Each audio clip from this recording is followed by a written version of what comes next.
A 70-year-old woman vanishes without a trace. It had been about a month since anybody had talked to her. I even left her some messages. Can you please just call and let us know you're okay? Her former caretaker tells police she went on a trip with friends. She was coming back with some friends. Don't know who the people are. Bank records showed that her card had been used at 2 different gas stations. But a search of her home reveals the horrifying truth. The detective went in the house. He said it reeked of incense. There were just a ton of flies. What I see is a big mound of concrete and what looks like a human shoulder, hair. It just absolutely broke my heart when I heard what had happened to her. And the evidence points to a killer no one expected. She's smart. She thought, hey, I'm going to have time to get my story straight. Did you not kill her? Look at me. Look at me and be honest with me. I am being honest. You killed her, didn't you? July 29th, 2021. It's a late summer day in rural North Carolina when Detective Tim Austin gets an unusual emergency call. A call came into my desk that had been transferred from the communications center.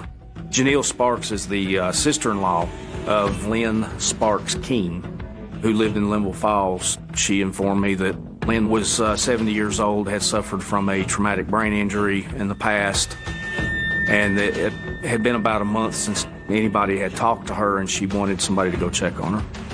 According to Janelle, Lynn has disappeared before, but never for this long. And the explanation from Janelle was that Lynn, she was an alcoholic in the past. She would go sometimes for a few weeks that nobody could get in touch with her. She was just that type of person. She did have a person living in her home that was helping take care of her. Elizabeth Carserino was the live-in caretaker of Lynn Keene.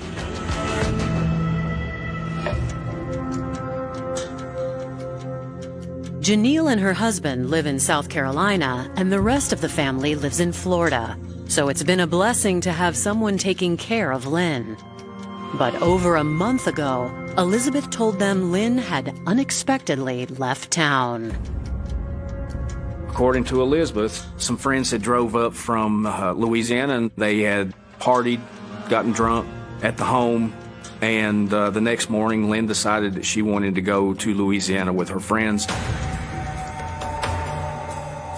My biggest fear was that if she had suffered from a traumatic brain injury in the past and she's out here driving, she's consuming alcohol, she's with people, could they possibly do something to her?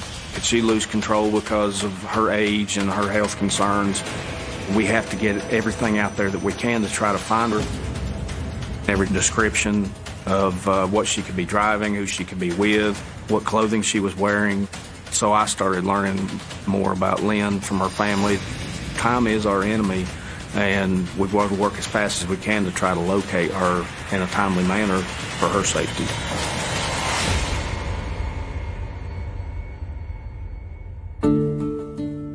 Lynn Sparks was born June 17, 1951, in Pinellas County, Florida. She and her older brother Butch were raised by a single mother. Her mom, Wanda, was divorced from her dad, Jack.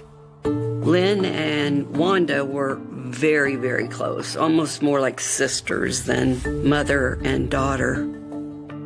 Lynn had a very adventurous personality. We both belonged to the swim club, so we would go and swim and carry on with all our friends.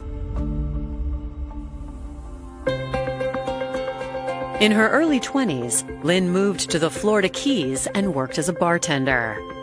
There, she met Russell Keene, a businessman and father of 3. Russell Keene was a very eccentric man. At the time that Lynn met my father-in-law, he was already in the process of going through a brutal divorce. He had all these wild and crazy ideas and aspirations, and a lot of them he put to fruition. He owned several Pizza Huts, a couple radio stations. He had a hotel down in the Turks and Caicos. Russell was a bit older than Lynn was. She was truly in love with him. By the time Russell's divorce was finalized, he'd lost most of his assets. So he and Lynn moved to North Carolina, where they lived in a home owned by Russell's father.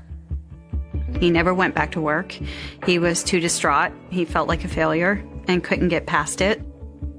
Lynn was the one that went waitressing at Louise's in order to make money for them to live off of. She was a trooper, but they were a pretty good, loving family, like any family with hardships. Lynn got along well with Russell's adult children, especially his son Russ and his wife Kristen. I remember the first time I went up to meet Lynn and Russell. It was such a warm welcome. It really was. I mean, Lynn was just such a sweet person and really kind of took me in. You know, she never had children. She kind of looked at Russ and I like her children. But in 2001, Kristen's husband Russ was killed in the September 11th terrorist attacks. Kind of was in a daze. And that's when mine and Lynn's relationship really started to grow. She was a sounding board for me. We all cried together a lot. It brought us closer. She was so close to my daughter. They both shared the love of reading, and they would go to the bookstore together. She's the one who got Masley her first library card. They had a very close relationship.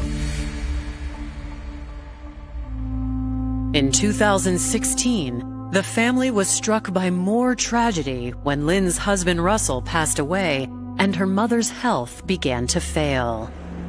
Lynn was, kind of helping her out around the house, although I think it got to be a little too much for her, and that's how Elizabeth came in the picture. Elizabeth lived across the street, and they said she was, very good to Wanda, taking care of Wanda.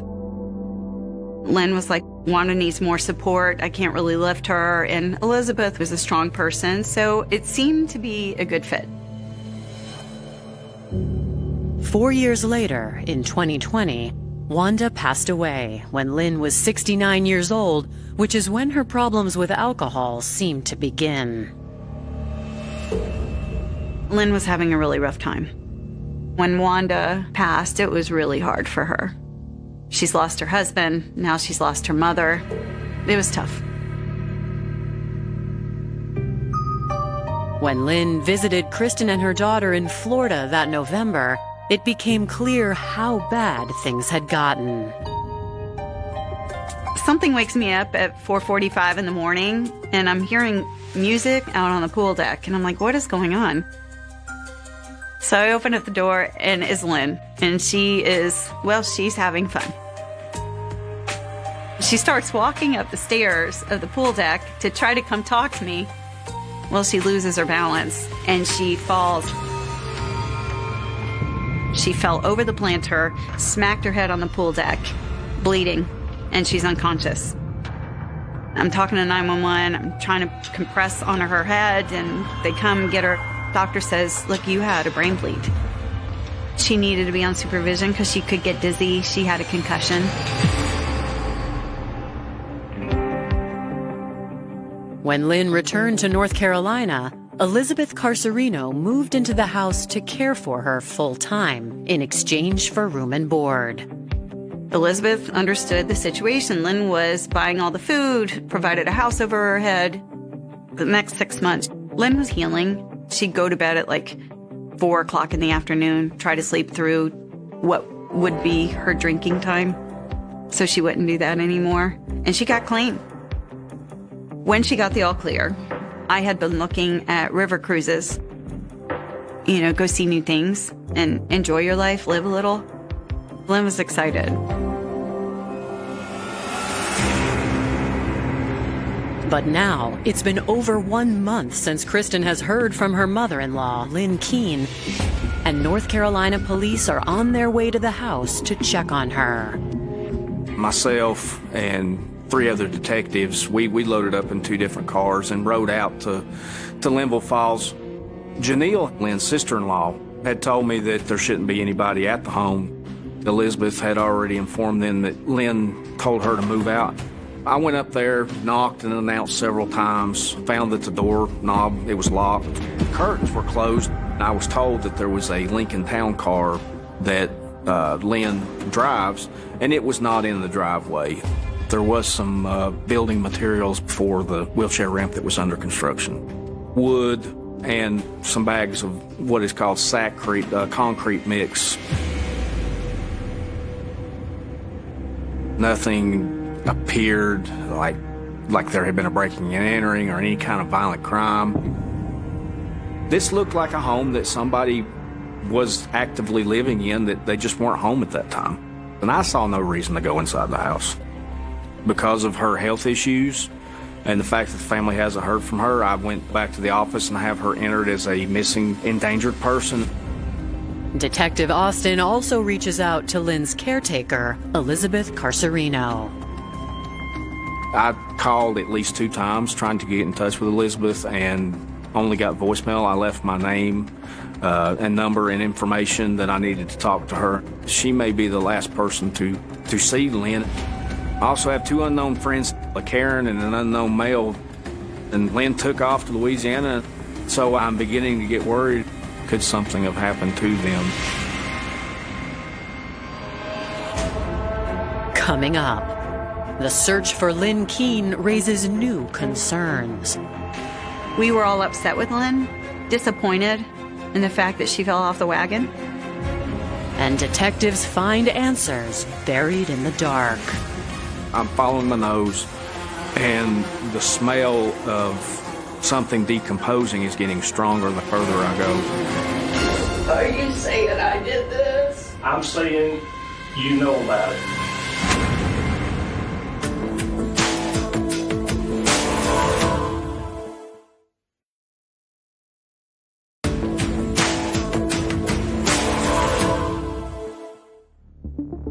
"70-year-old Lynn Keene hasn't been heard from in over a month, and North Carolina police are unable to reach her caretaker, Elizabeth Carserino.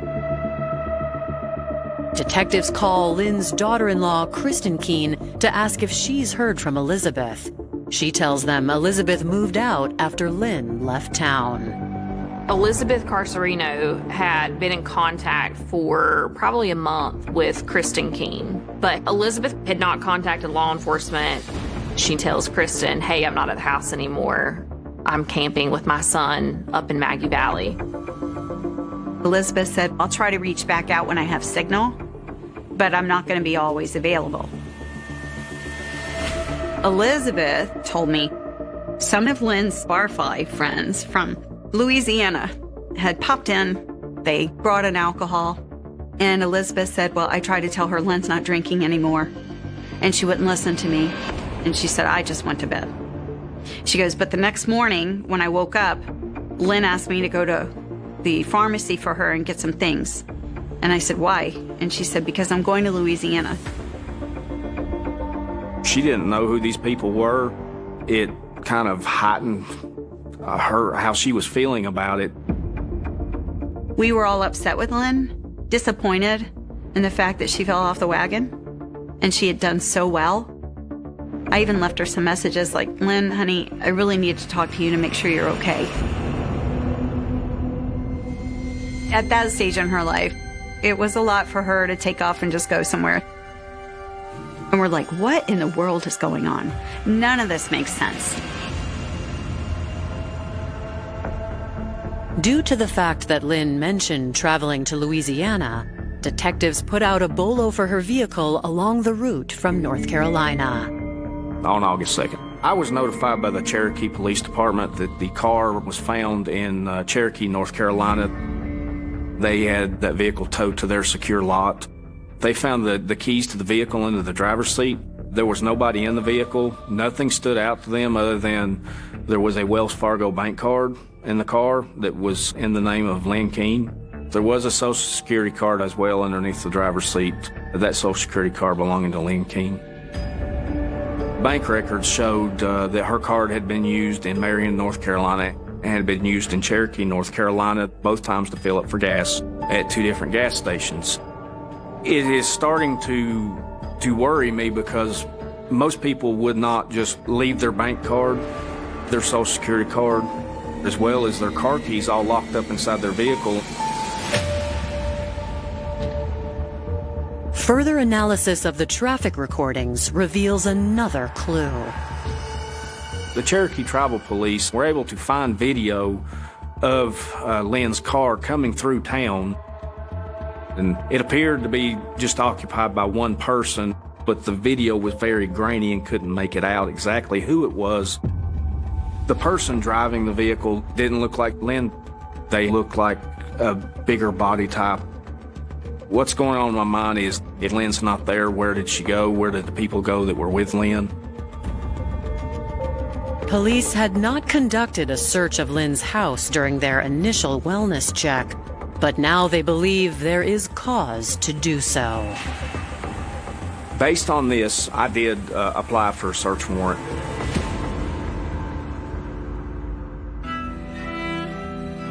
In the interim, I've received a call from Kristen that she actually had a friend go into the home. I had a friend that was a former detective in Tennessee. I called them up. I said, find a way in. I don't care. He went in the house. He said it reeked of incense. There was, a couple items that looked like somebody had just been there. He goes, when I went down into the basement, there were just a ton of flies. When he said flies, I just felt so sick to my stomach.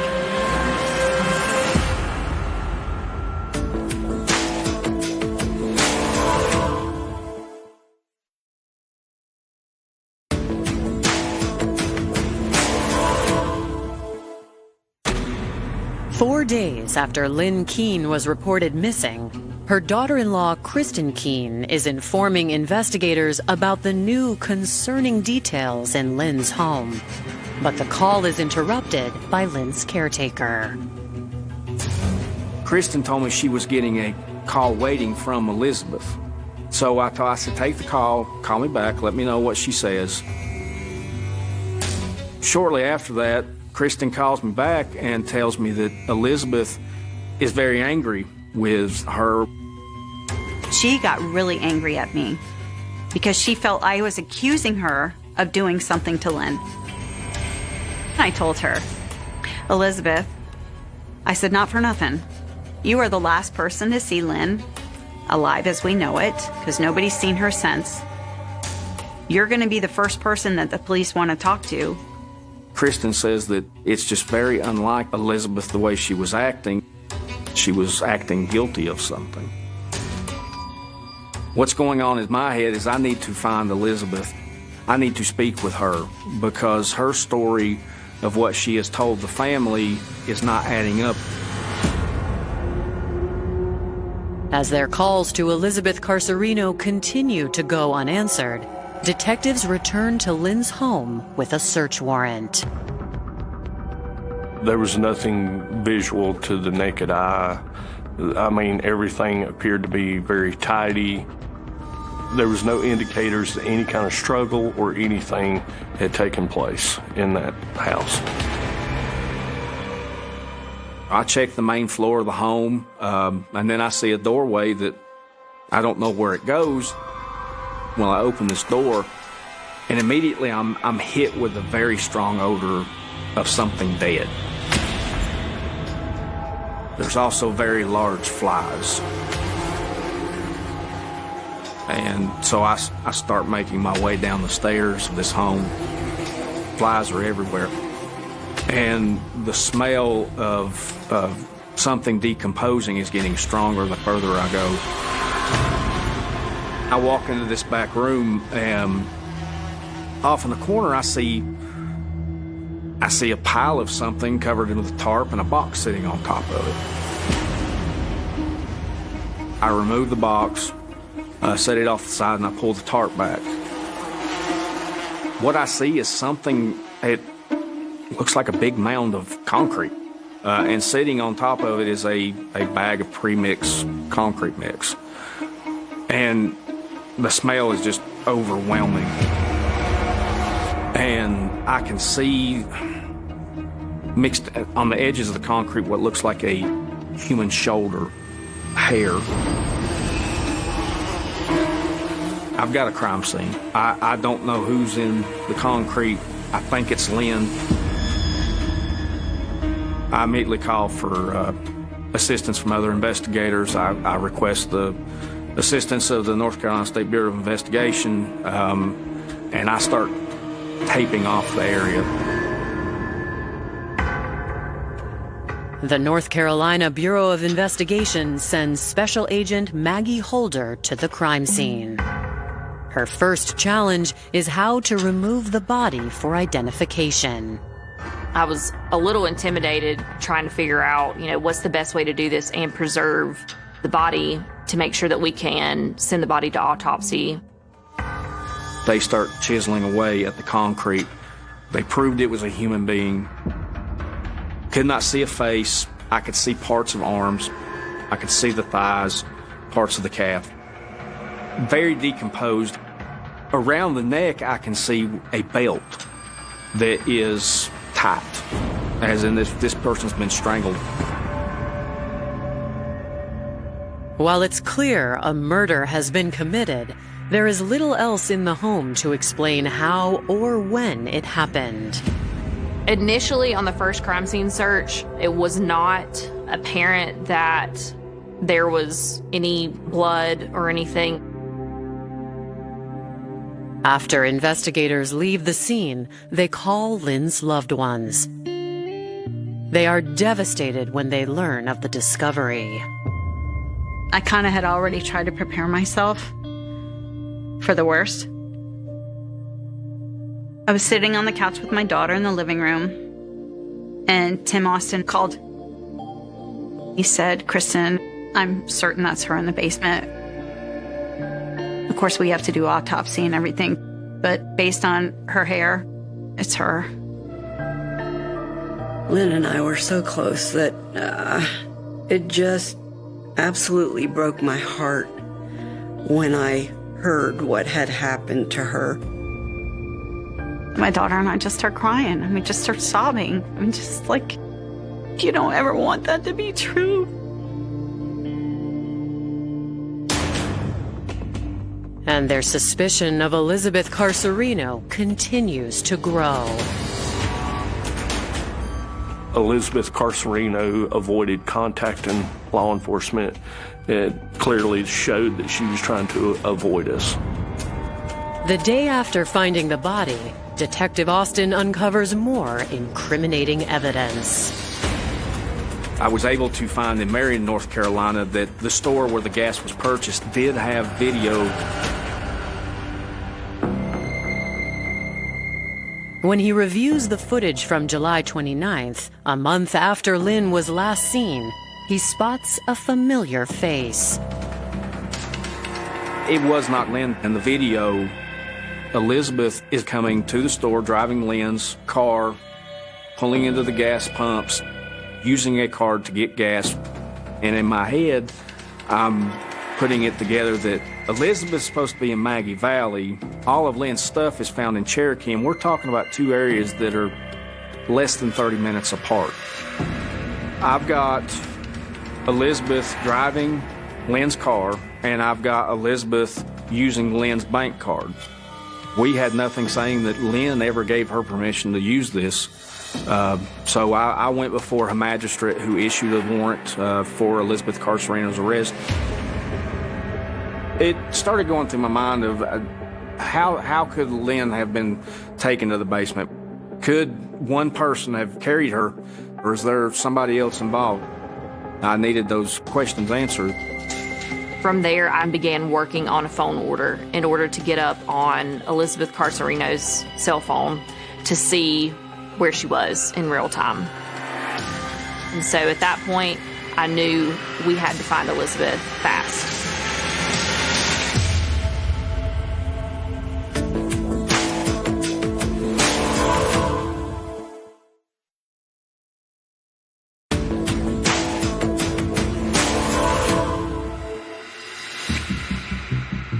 North Carolina investigators have collected evidence suggesting Elizabeth Carserino murdered her former patient, Lynn Keene. While the search for Elizabeth continues, detectives take a closer look at her background. Elizabeth Catherine Carserino, born August 6, 1968. Her parents were Mary and Carl Smith, and she did have a brother named Johnny. She was raised in Goose Creek, South Carolina, just outside Charleston. We did find out that she had spent some time in Utahville, South Carolina. She did have 3 children, 2 boys and a girl. And one of her sons she had just reconnected with and was trying to forge a relationship. The other son was incarcerated, and the daughter did not have anything to do with her. Elizabeth Carserino had no type of medical training. She was basically just a layman caretaker. I think that her friendship with Wanda was kind, and so she wanted to help and just said she could be the caretaker. Elizabeth was kind enough, but she was definitely a very direct person. She seemed a little nervous around me. The only times that in her criminal history that she had any type of trouble was writing bad checks. She had been charged with several.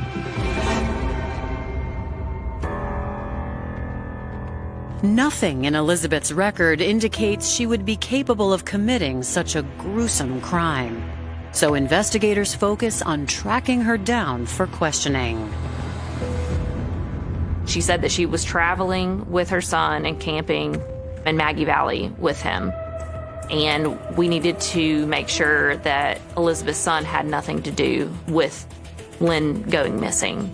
And we were able to determine that he lives in Georgia.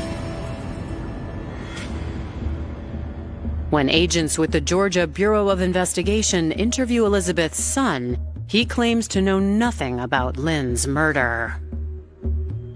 We got up on the phone line. His phone never left the state of Georgia, and he was also very cooperative throughout the investigation.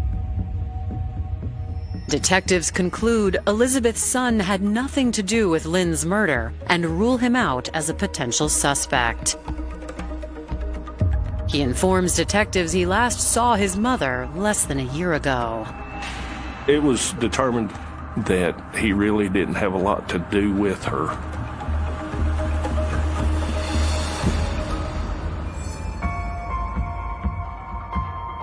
On August 5th, 2 days after the body was removed from Lynn Keene's house, the medical examiner conducts an autopsy. Dental records were provided which belonged to Lynn Keene and were matched to the body to confirm that that was in fact Lynn. According to the pathologist, preliminary cause of death was blunt force trauma to the head and ligature strangulation, and it would be in that order. She was struck with some object in the head, causing a big head injury, but did not kill her. Ligature strangulation came second, and that is what killed her.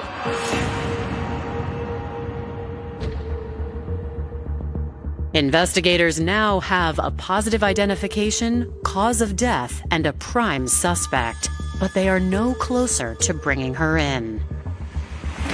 We were able to find a couple of photographs of Elizabeth. We put this out that she was wanted. On August 6th, they discover why Elizabeth has been so difficult to track down. There was a nurse at a hospital that actually saw the picture of Elizabeth and recognized her as a patient of hers that was currently in the hospital. Detectives are informed that Elizabeth was admitted 2 days earlier on August 4th. It was relayed to me through Cherokee Tribal Police that she was in a campground staying in a tent in Cherokee, North Carolina, which was actually only a few hundred yards from where the car was abandoned. She had left the vehicle and walked on foot to a campground and had been camping in a tent. She took some Tylenol PM and slit her wrist trying to take her own life. To me, that is showing that she's feeling very guilty for something, but definitely something traumatic has happened.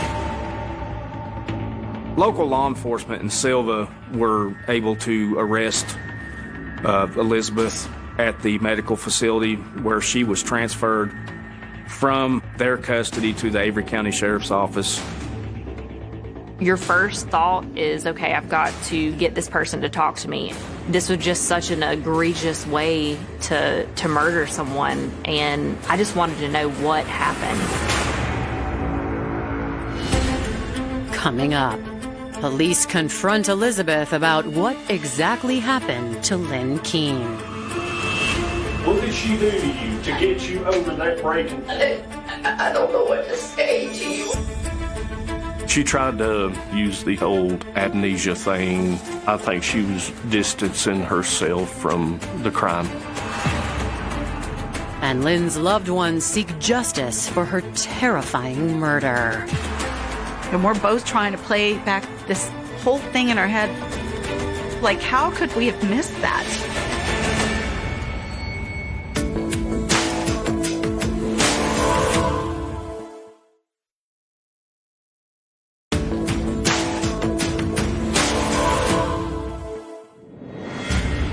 On August 7th, 4 days after the body of Lynn Keene was found in her basement, investigators questioned the suspected killer, Elizabeth Carserino.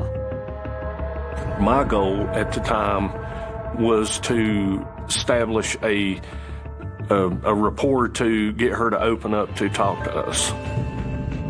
And then to be able to use those facts that she gives me to establish a motive. When was the last time you talked with Miss Lynn? The last time I spoke to her, she was supposedly in Louisiana. She was coming back with some friends. Don't know who the people are. Only know what the one girl's first name is. Well, I got some information I want to share with you. Okay. Lynn is dead. Don't tell me that. Oh, yeah. And whenever he tells her that, she puts her hands over her face and just, acts really surprised and starts sort of crying. While Elizabeth appears saddened by the news of Lynn's death, she says caring for the woman had been a challenge.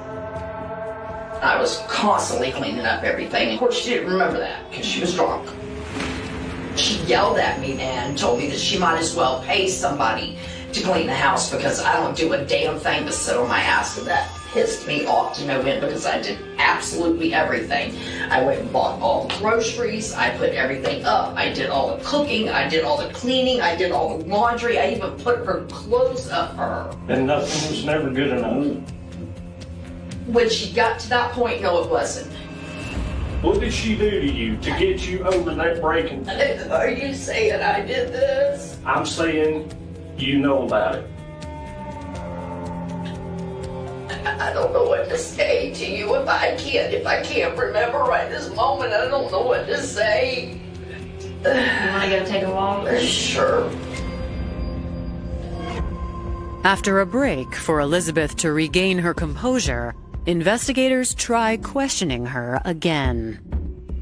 We know you're human. We're human. We make mistakes.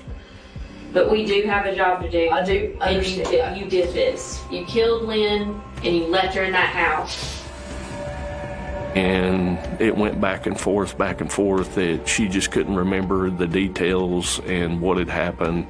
So then there come a point in time within the interview that I kind of changed my role and got more aggressive with her. You got tired of her and you killed her. Did you not kill her? Look at me. Look at me and be honest with me. I am being honest. You killed her, didn't you? Yes, I killed her. I can't get it out of my head. That's right. I can't get it out what I did. Elizabeth refuses to go into detail, but her actions after leaving Lynn's house show investigators she went to great lengths attempting to cover it up. Elizabeth is smart and knew to call Kristen multiple times and put her on a different trail, like Karen in Louisiana going down with friends. She knew to bring up that she went to Maggie Valley with her son. She thought, hey, I'm going to have time to get my story straight.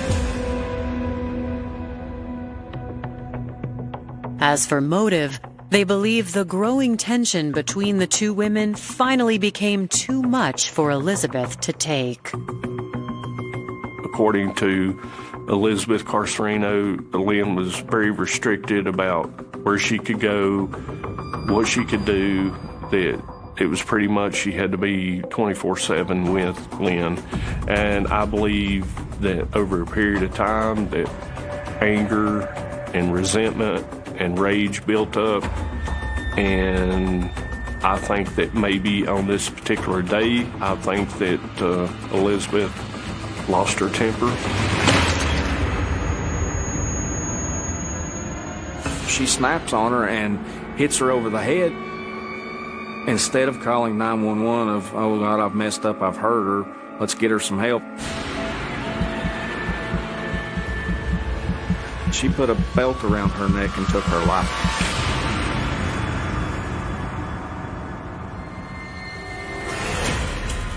I spoke with the district attorney, and he felt it appropriate to go ahead and have a warrant issued for Elizabeth for the crime of murder. So you've got them in custody. So there is some highs, there is still some lows, because you still got a lot of work to do. This case has got to be presented in a court of law, and you're trying to make sure everything is tied up to where that this is going to be a winnable case.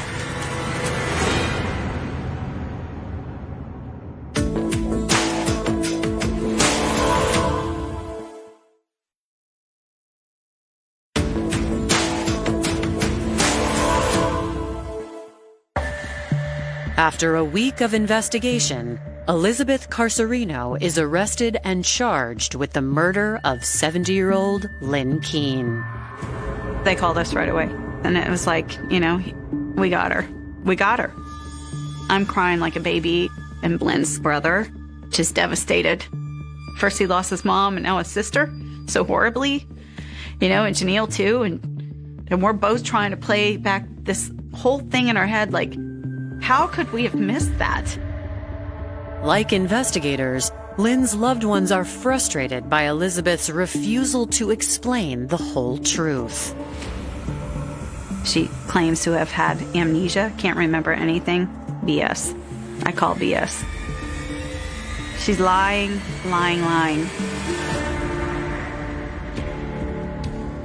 The family's resentment is intensified by the amount of time it takes to bring Elizabeth to justice. Elizabeth's attorney died, and so we had to wait. It took 2.5 years to even get to trial. In January 2024, the long-awaited day finally comes. I was there for that day. I was sitting in the front row, and in walks Elizabeth right through the door. She looks at me and then quickly looks away. Looks could kill. I was told she had an option, plead guilty. It would be easier, and she might get less time. Rather than go to trial, Elizabeth decides to plead guilty. At her sentencing hearing, prosecutors present new evidence for the court to take into consideration. The crime scene agent who initially processed the scene on August 3rd, he returned and performed something called Blue Star. Blue Star is like luminol, basically a liquid chemical mixture that we use to look for blood that has either been cleaned up or there's small amounts of blood that can't be seen with the naked eye. Sprayed it within the master bedroom area, and it fluoresced quite a bit on the floor, on the bed, and in different areas within the residence. And that indicated to us that that is in fact probably where the initial assault occurred, and then likely murder there. Prosecutors believe Elizabeth used the belt to drag Lynn down to the basement, where she used the bags of concrete to attempt to hide the body. She's telling the family these stories that some friends and Lynn took off to Louisiana, and Elizabeth packs everything she can. She goes to the store and buys several things using Lynn's bank card, and she goes on the run. To kill this woman that you had taken care of, and for the next month, lie to her family while her body is decomposing in the basement. It's pretty sick. Lynn's loved ones add personal statements requesting Elizabeth receive the maximum sentence under the law. My impact statement was mostly to let everybody know who Lynn was and how wonderful she was. None of us are perfect, but her heart and her soul, she was a wonderful person. She was caring, she was giving, she was kind. I wanted them to know about her. And the last part of my impact statement was directed mostly towards Elizabeth, and that she was lying, how evil she was. How could you live in a house where you murdered someone and they're rotting downstairs in the basement below you for almost 2 months? It's insane to me. On January the 5th, 2024, Elizabeth Carserino was sentenced to life without the possibility of parole. I'm a spiritual person. Like, I talk to Lynn every day. There is not a day that goes by that I don't think about her. Kind of like my husband, you know. I might not see them, but they're still here with me in spirit. Lynn was just a fun-loving, free spirit. She was kind. She was generous. I mean, in this day and age, when a lot of people have forgotten what kindness is, I mean, yeah, it's a loss. She never met a stranger.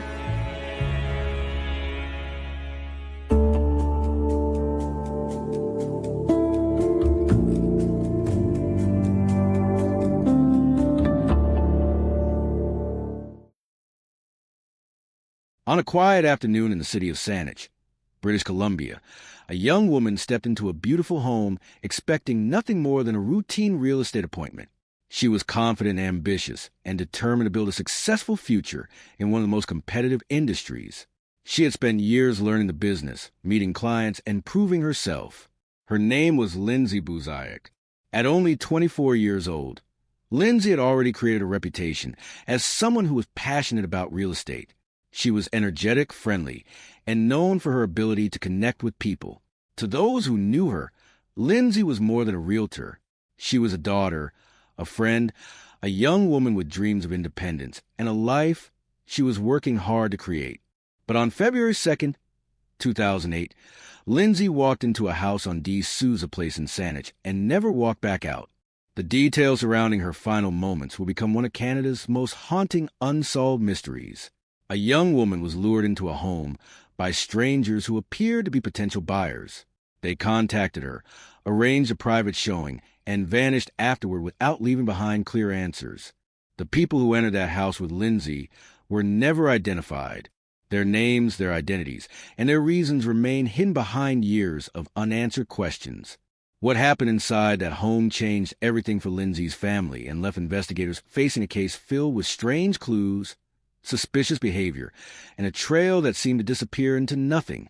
This was not a random encounter. Someone wanted Lindsay there. Someone knew enough about her life, her work, and her schedule to arrange the perfect opportunity. The question that has remained for more than a decade is simple but terrifying. Who wanted Lindsay Buzayak dead? And why? Lindsay was not someone who lived a dangerous life. She was not involved with criminal circles. She was not someone who constantly placed herself in risky situations. She was a young professional trying to succeed in real estate and build a future. Her family described her as someone full of life. She had a smile that could fill a room, a strong personality, and a determination that pushed her forward. She was the kind of person who believed hard work could create a better life. But beneath the surface of her ordinary routine, something disturbing was happening. In the days before her death, Lindsay received a phone call from someone claiming to be interested in purchasing a home. The call was described as a woman with an accent. She sounded like a potential client searching for a property. The request seemed normal at first. A couple looking to buy a house. A realtor preparing for a showing. A typical business interaction. But there were details that made the situation unusual. The supposed buyers did not behave like normal clients. They contacted Lindsay directly rather than through traditional channels. They were very specific about wanting Lindsay herself to handle the showing. They appeared to know exactly who she was. For someone working in real estate, meeting strangers was part of the job. Realtors regularly opened doors for people they had never met before. They trusted clients because that trust was necessary to succeed. Lindsay had no reason to believe this appointment would be different. But investigators would later believe that the appointment was not about buying a house. It was a carefully planned trap. On that Saturday afternoon, Lindsay arrived at the property on D. Souza Place. The neighborhood was quiet. The home itself looked like many others in the area. Attractive, modern, and completely ordinary from the outside. There was nothing about the house that suggested it would soon become the center of one of Canada's most infamous murder investigations. Lindsay entered the property with the expectation that she would meet prospective buyers and show them the features of the home. Instead, sometime after entering, she was attacked. She suffered multiple stab wounds and died inside the house. The violence shocked everyone who knew her. This was not just a murder. It was a crime that seemed deeply personal. The attack happened in a place where Lindsay should have been safe, her workplace. A home that was supposed to represent new beginnings became a location where her own life ended. When police arrived, they began trying to reconstruct what happened. But from the beginning, the case presented unusual challenges. The suspects were gone. There were no obvious witnesses. The people who arranged the meeting had disappeared. And perhaps most frustrating of all, investigators believed the killers had planned almost every detail. They had created a false identity. They had selected a specific property. They had chosen Lindsay. They had arranged for her to be alone. Then they vanished. The case immediately raised questions about whether Lindsay knew her attackers. Could someone from her personal life have been involved? Was this connected to her career? Was she targeted by someone who wanted revenge? Or was there another hidden motive that police had not yet discovered? As investigators searched for answers, Lindsay's family struggled with a pain that was impossible to describe. Her father, Jeff Buzayak, became one of the strongest voices demanding justice for his daughter. Instead of allowing the case to fade away, he continued pushing for answers year after year. He wanted the world to remember Lindsay, not just as a victim, but as the young woman she was before February 2nd, 2008. A daughter, a friend, a person with dreams. The tragedy of Lindsay Buzayak's death was not only that someone took her life.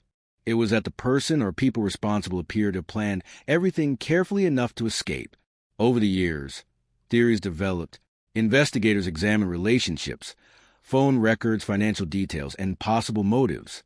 They looked at people close to Lindsay and people connected to the circumstances surrounding her death. But every path seemed to create more questions. The mysterious couple who entered the home with Lindsay became the central mystery. Who were they? How did they know about Lindsay? Why did they choose that exact moment? And where did they go afterward? Witnesses reported seeing a man and a woman near the property that day.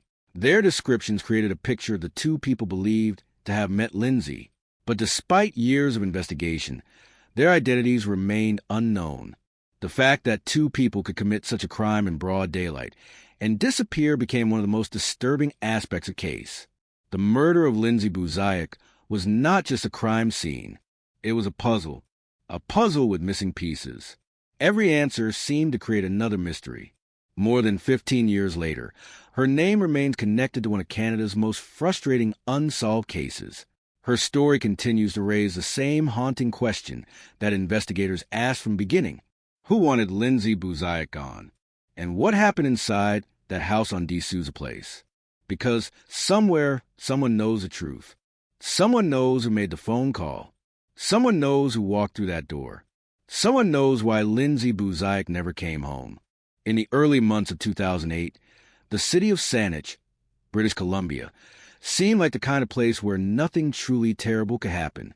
Located on the southern tip of Vancouver Island, just outside Victoria, Saanich was known for its peaceful neighborhoods, tree-lined streets, and a slower pace of life.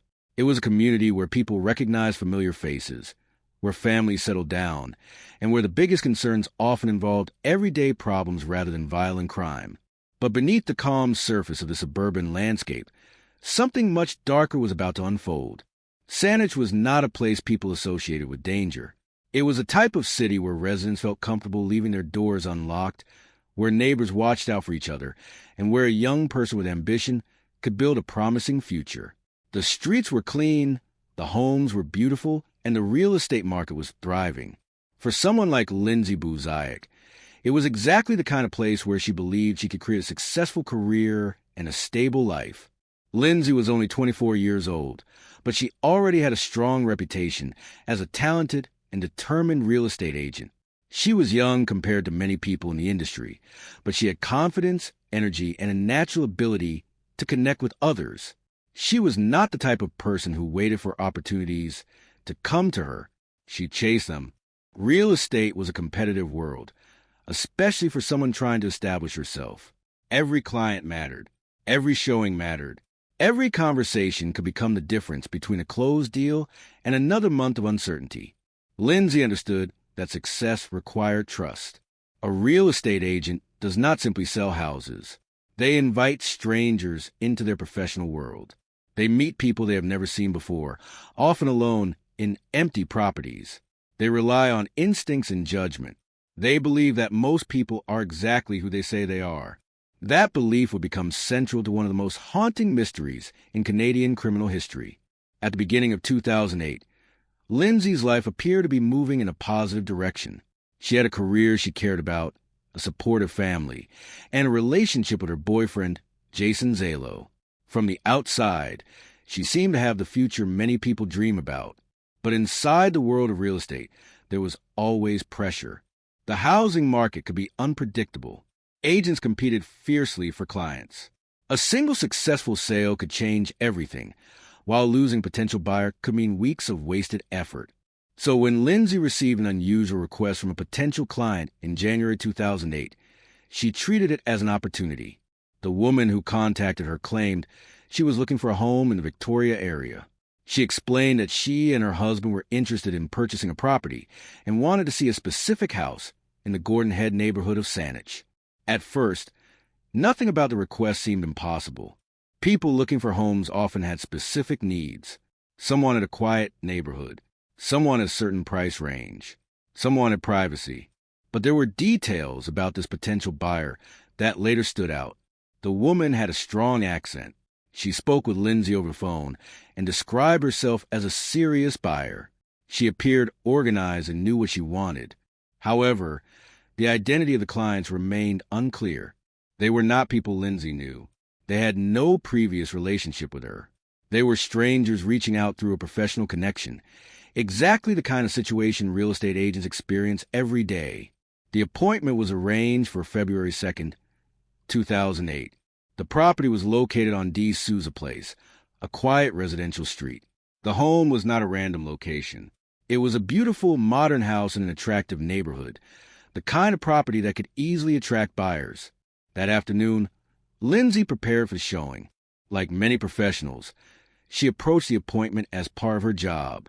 She wanted to impress the clients, answer their questions, and hopefully help them find their new home. There was no obvious warning sign. Nothing that immediately suggested danger. No message telling her to stay away. No obvious threat. No reason to believe that walking into that house would be the last professional appointment she would ever attend. The people around Lindsay had no reason to believe anything unusual was about to happen. Her family saw her as someone who was building a life. She was ambitious, independent, and determined to prove herself. She was still young, still figuring things out, but she had already shown the drive that made people believe she would succeed. Her father, Jeff Buzayak, was especially proud of his daughter. Like many parents, he saw her potential clearly. He knew she was someone who worked hard and wanted more from life. Lindsay was not someone who disappeared into the background. She had a personality that filled a room. She was outspoken, social, and confident. Friends describe her as someone who could make connections easily. She had the kind of presence that made people remember her. That is what made what happened next so difficult to understand. Because whoever planned the attack did not choose a stranger. They chose Lindsay. They studied her routine. They knew she would likely arrive at the house alone. They knew she was an agent. They knew she would open the door. They knew she trusted the process of her work. The investigation would later reveal that the people who arranged the meeting appeared to have created an elaborate plan. They were not simply acting on impulse. They had chosen a location, created identities, and convinced Lindsay that they were legitimate clients. The question that haunted investigators was simple. Why? Why Lindsay? Why this house? Why this method? The crime did not appear to be random. There was a purpose behind it. Someone wanted Lindsay in that home at that exact time. On February 2nd, 2008, Lindsay arrived at the property on D's Sousa Place. She was expecting to meet potential buyers. Instead, she walked into a situation that had been carefully constructed around her. The house, which should have represented opportunity and success, became the location of a crime that shocked the entire community. The peaceful image of Saanich was shattered. Neighbors who had lived ordinary lives suddenly found themselves surrounded by police vehicles, investigators, and unanswered questions.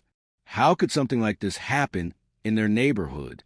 How could someone walk into a home on a quiet street and commit such a brutal crime? The investigation quickly became one of the largest and most complex cases in the region. But from the beginning, detectives faced a major problem. The people Lindsay was supposed to meet were gone. The clients who arranged the showing disappeared. There was no clear identification, no obvious connection, no immediate explanation. They had entered Lindsay's life for one purpose, and after that purpose was completed, they vanished. The mystery surrounding the unknown couple became one of the most disturbing aspects of the case. Who were they? Were they real buyers? Were they connected to someone from Lindsay's personal life? Were they hired? Were they part of a larger plan? Every possibility created more questions. As detectives began examining Lindsay's final days, they looked into every relationship, every conversation, and every person who may have had a reason to harm her. Because behind every unsolved murder is a hidden story, a decision, a motive, a connection that has not yet been discovered. And for Lindsay Buzayak, the search for that missing piece would continue for years. The young real estate agent who believed she was simply meeting clients became the center of a mystery that captured national attention, a mystery involving fake identities, a carefully planned meeting, and two unknown people who walked into her life and disappeared forever. Before Lindsay Buzayak became the name attached to one of Canada's most haunting unsolved murders, she was simply a young woman with a future that seemed wide open. She was someone who woke up every morning with plans, ambitions, and dreams that extended far beyond the quiet streets of the community where she lived. To the people who knew her, Lindsay was not defined by the tragedy that took her life. She was remembered for her energy, her determination, her smile, and the way she could make ordinary moments feel important. Lindsay was born in Canada and grew up surrounded by a family that believed in hard work and independence. From a young age, she had a personality that stood out. She was confident, outgoing, and determined to create a life for herself. Those who knew her described her as someone who was not afraid to chase what she wanted. She had a natural ability to connect with people, something that would later become one of the reasons she was drawn to the world of real estate. Selling homes was not just a career choice for Lindsay. It matched who she was. It required communication, trust, patience, and the ability to understand people. She had the kind of personality that made strangers feel comfortable around her. In an industry where reputation and relationships mean everything, Lindsay quickly began building a name for herself. At the time of her death, Lindsay was only 24 years old. She was young enough that many chapters of her life had not even been written yet. She was still discovering who she wanted to become. She had goals, dreams, and a sense that her best years were ahead of her. Her friends and family remembered a woman who loved life. Lindsay enjoyed spending time with the people closest to her. She had a strong relationship with her family, especially her father, Jeff Buzayak. Like many fathers and daughters, they shared a bond built on love, protection, and trust. Jeff wanted the best for his daughter, and Lindsay knew she could depend on him. Those close to Lindsay often describe her as someone with a strong personality, but also a caring heart. She could be independent and determined, but she also valued the people around her. She was the type of person who celebrated the successes of others and offered support when someone needed it. In the years before her murder, Lindsay's life appeared to be moving in a positive direction. She had entered the real estate business and was working hard to establish herself. She was not someone waiting for opportunities to appear. She was actively creating them. Real estate could be unpredictable, especially for someone still building a career. Every client mattered. Every connection could lead to another opportunity. Lindsay understood that success came from being available, responsive, and willing to meet people where they were. That willingness to help others would eventually put her in the path of danger. In early 2008, Lindsay was working as a real estate agent in Saanich, British Columbia. The area was known for its beautiful homes, peaceful neighborhoods, and suburban atmosphere. It was the kind of place where people expected safety. It was not a location where a violent crime would normally happen. But beneath the calm surface of everyday life, something was about to unfold that would shock the entire community. At this point in Lindsay's life, she was also in a relationship with Jason Zalo. Their relationship was an important part of her world. Like many young couples, they had hopes and plans for the future. Jason was involved in real estate as well, and their professional lives overlapped. To outsiders, Lindsay seemed to have many of the things she had worked toward: a career, a relationship, family support, and a future filled with possibilities. But as investigators would later discover, Lindsay's final days contained unusual details that raised questions that have never fully been answered. One of the most important events happened when Lindsay received contact from someone claiming to be a potential client. The person said they were interested in buying a home and wanted Lindsay's help. In real estate, this was not unusual. Agents often meet new clients, sometimes people they have never spoken to before. The request involved a luxury home in the Gordon Head area of Saanich. The supposed buyers appeared serious. They communicated through phone calls and messages. They seemed interested in viewing the property. At first glance, it looked like a normal business opportunity, but there were details that made the situation different. The clients were not like typical buyers. They were unfamiliar. They did not have an established relationship with Lindsay. They appeared to have limited background information, yet they were interested enough that Lindsay agreed to arrange a private viewing. For a real estate agent, meeting strangers was part of the job. Every day, agents open doors for people they barely know. They trust that the professional environment will keep them safe. Lindsay had no reason to believe this meeting would be different. Her confidence and willingness to help people were part of what made her successful. But those same qualities also meant she placed herself in situations where she had to trust strangers. On January 31st, 2008, Lindsay prepared for what should have been a routine showing. She dressed professionally. She arrived at the property. She was there to do what she had done many times before: meet clients, answer questions, and help someone find a home. But the people who arrived were not there to buy a house. According to investigators, Lindsay was attacked inside the home and stabbed multiple times. The violence was sudden and brutal. The person she was meeting was not a client. The appointment had been a trap. The woman who had built her career around helping people was murdered while doing exactly what she loved. The crime shocked everyone who knew her because it seemed impossible to understand. Lindsay was not involved in a dangerous lifestyle. She was not someone who placed herself around criminals. She was a young professional, simply going to work. The question that immediately haunted investigators was simple but terrifying: who wanted Lindsay dead? The mystery became even deeper because the suspects did not appear to be random criminals. The setup suggested planning.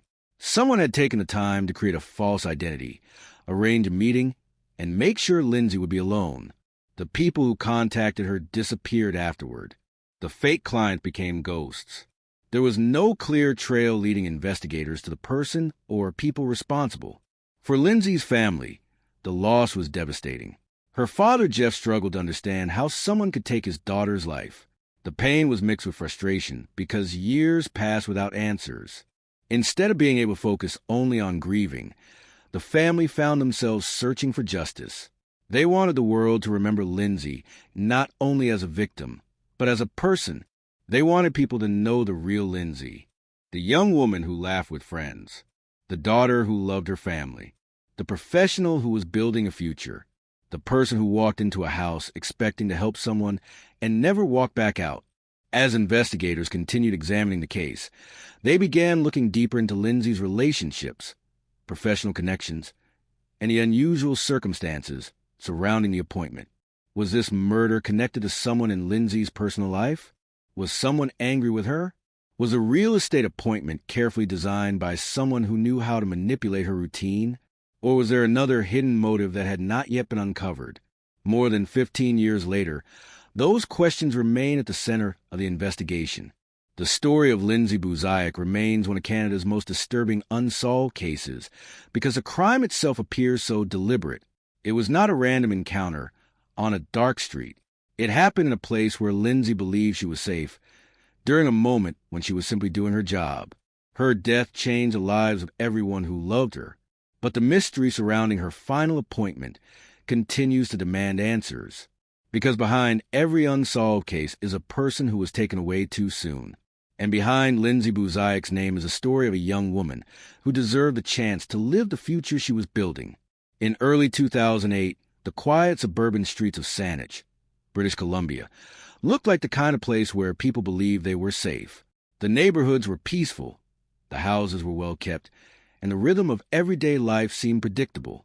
It was a kind of community where neighbors recognized each other, where strangers stood out, and where violent crime felt like something that happened somewhere else.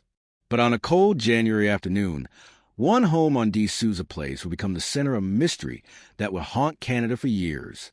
Inside that house was a young woman who had arrived with the same confidence and ambition she brought to every part of her life. Her name was Lindsay Buziak. At only 24 years old, Lindsay had already built a reputation as a talented real estate agent.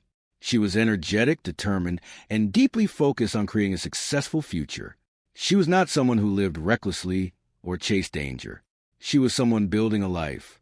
She had dreams of independence, financial security, and eventually creating a family of her own. Friends describe her as warm, outgoing, and naturally charismatic. She had the kind of personality that made people feel comfortable around her. She could walk into a room of strangers and quickly turn them into acquaintances.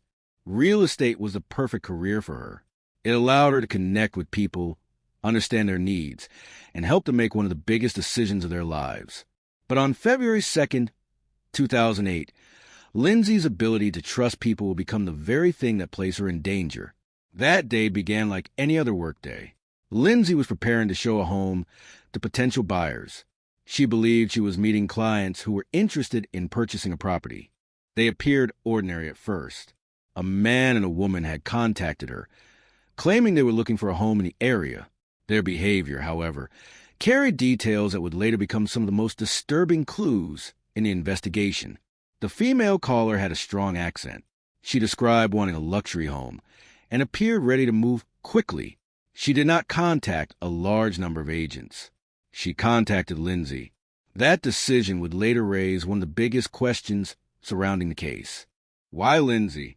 Investigators would eventually learn that the supposed clients did not behave like normal home buyers. They had no history of searching for properties. They did not leave behind the usual trail of people who genuinely wanted to purchase a house. They seemed to exist only for one purpose: to meet Lindsay. On that afternoon, Lindsay arrived at the home on D. Souza Place to prepare for the showing. The property was empty, waiting for potential buyers to walk through its rooms and imagine their future there. The plan was simple: meet the clients, show the house, answer their questions, move on to the next appointment. But shortly after entering the home, Lindsay was attacked. The details of what happened inside that house shocked the community. Lindsay was found murdered, suffering multiple stab wounds. The violence was sudden and personal, leaving investigators with the immediate impression that this was not a random burglary or accidental confrontation. Someone had come there with a purpose. Someone had planned this. The two people who claimed to be interested buyers disappeared. They did not return phone calls. They did not leave behind identification. They did not provide investigators with any obvious trail. And that disappearance transformed the case from a tragic murder into a mystery. Who were the strangers who walked into that house with Lindsay? Were they the people who carried out the attack? Or were they only part of a larger plan? Almost immediately, investigators began examining Lindsay's life, searching for anyone who might have wanted to harm her. At first, many possibilities had to be considered. A young woman working in real estate interacts with countless people. Clients, co-workers, acquaintances, and strangers all become part of her professional world. But as detectives looked deeper, they found something unusual. The crime appeared highly targeted. The attackers seemed to know where Lindsay would be. They knew she would be alone. They knew she would likely open the door and welcome them inside. That suggested planning. The question was not only who killed Lindsay, but who had arranged the meeting. The investigation quickly turned toward the possibility that the mysterious buyers were not simply strangers who discovered Lindsay by chance. Someone may have sent them. Someone may have used the real estate appointment as a trap. For Lindsay's family, the idea was almost impossible to accept. They knew her as a daughter, a friend, and a person full of potential. They struggled to understand how someone could deliberately lure her into a home and take her life. Her father, Jeff Buzayak, became one of the strongest voices demanding answers. He refused to let his daughter's case disappear into statistics or forgotten headlines. He believed Lindsay deserved justice, and he believed the truth was still out there. As investigators continued working, they discovered another troubling detail. Shortly before her death, Lindsay had expressed concerns about her safety. She had told people close to her that she felt something was wrong. She had received unusual attention from someone she believed might be targeting her. Those concerns added another layer to the mystery. Was Lindsay already being watched? Had someone been planning this for longer than anyone realized? The more investigators examined the timeline, the more questions appeared. The fake clients had carefully chosen a location. They had selected a time when Lindsay would be there. They had created a believable reason for her to meet them. This was not an impulsive act. It was a calculated setup. Yet despite the planning, the killers left behind very little. No clear motive. No obvious connection. No simple explanation. The case became one of the most frustrating investigations in British Columbia history. Years passed, but Lindsay's name remained connected to the unanswered questions surrounding her death. The public wondered how two people could commit such a serious crime and disappear. Investigators explored possible links to people in Lindsay's personal life, including her relationships and professional connections. They examined phone records, interviews, and every piece of evidence they could uncover. But the central mystery remained: who hired the killers? Because many investigators believe Lindsay was not chosen randomly. Someone may have wanted her gone. Someone may have known exactly how to reach her. And someone may still know the truth. The murder of Lindsay Buzayak was not just a story about a young woman whose life ended far too soon. It became a story about unanswered questions, a family's determination, and a community searching for justice. More than a decade later, the image of Lindsay remains the same for those who loved her. A young woman with dreams, a daughter with a future, a professional beginning to build her life, and a victim whose final appointment became one of Canada's most haunting unsolved mysteries. The afternoon of February 2nd, 2008, began like a normal workday for Lindsay Buzayak.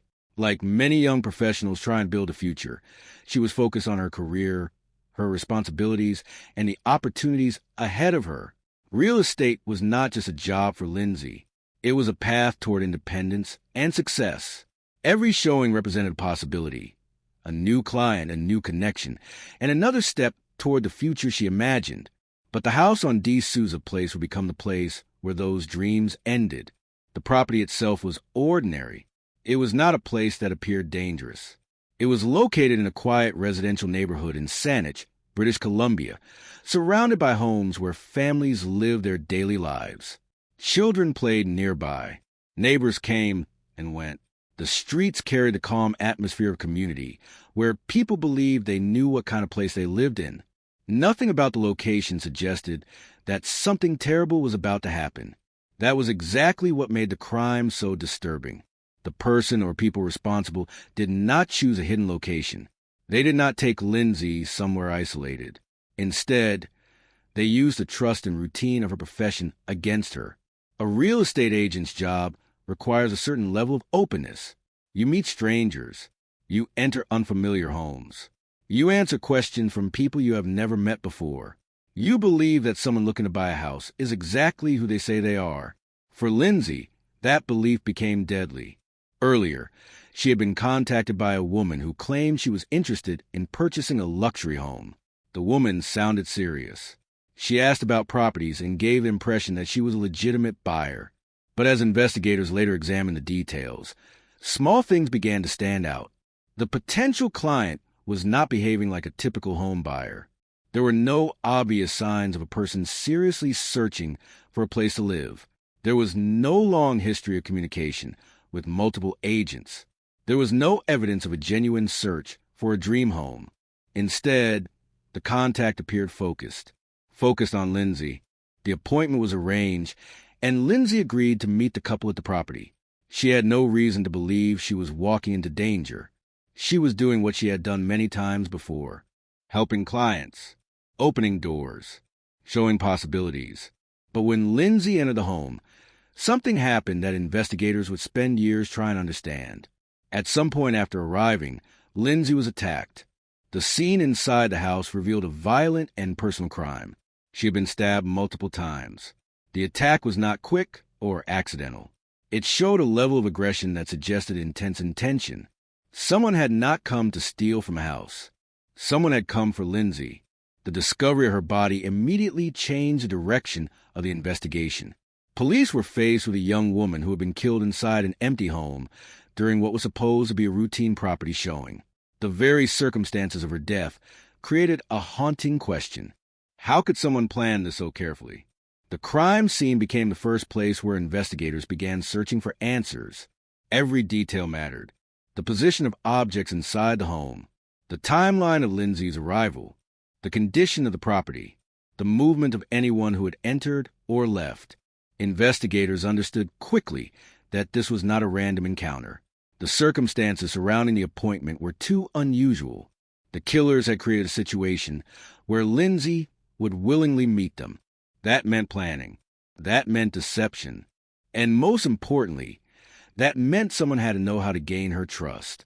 One of the first major challenges for detectives was identifying the two people who had arranged the meeting.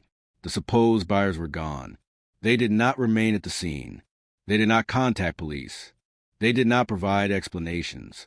They disappeared almost immediately, leaving investigators with only descriptions and questions. Witnesses remembered seeing a man and a woman connected to the appointment.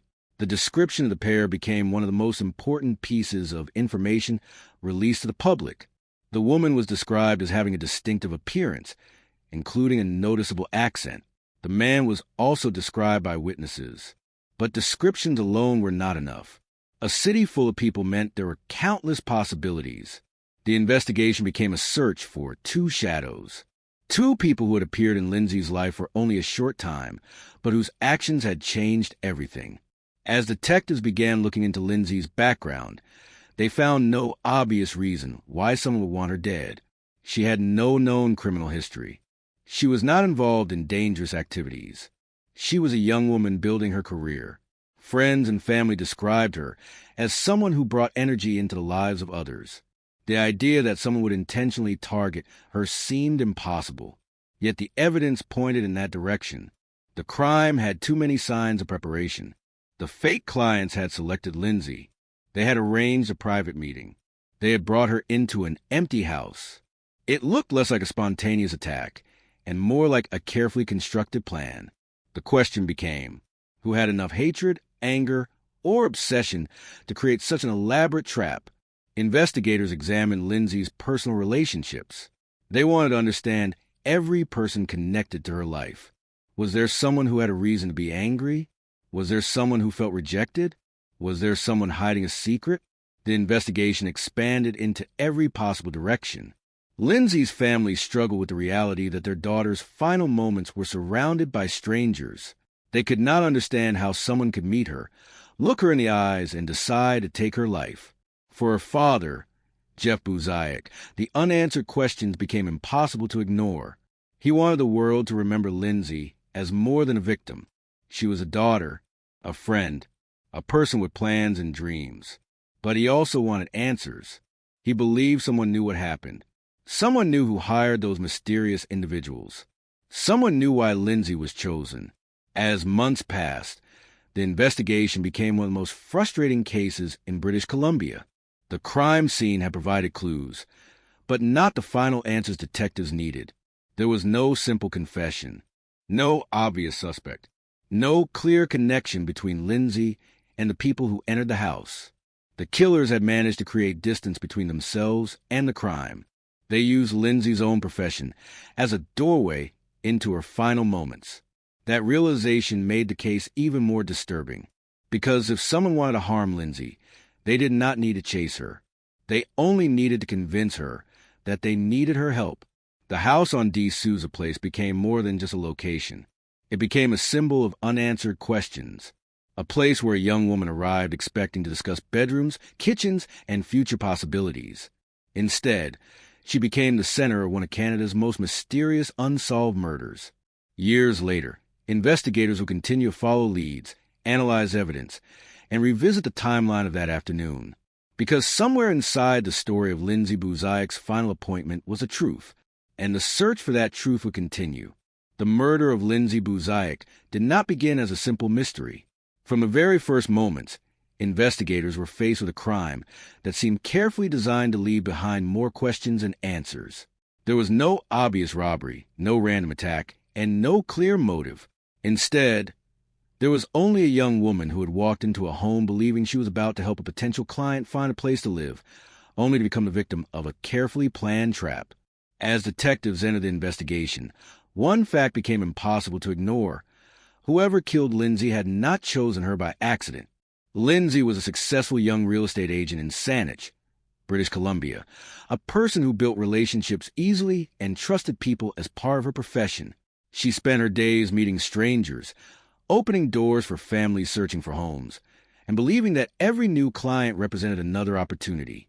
But on January 26, 2008, the very nature of her job became a thing that placed her in danger. The investigation immediately focused on a strange couple who had contacted Lindsay. They had called her claiming they were looking for a luxury home. They described specific needs, appeared financially capable, and insisted on working with Lindsay personally. They used a phone number that investigators later struggled to trace. They gave a false identity. They created the appearance of legitimate buyers. But behind the polite conversation and the professional request was something much darker. The couple who entered the home with Lindsay were not there to buy property. They were there because someone wanted Lindsay alone. Investigators began reconstructing every moment leading up to her death. They examined phone records, computer activity, witness statements, and the movements of everyone connected to Lindsay. Every detail mattered. Every conversation, every missed call, every unusual behavior. The first major challenge was identifying the mysterious couple. Witnesses described them as a man and a woman. The woman was described as wearing a distinctive disguise, including a wig and clothing that appeared unusual for a casual home viewing.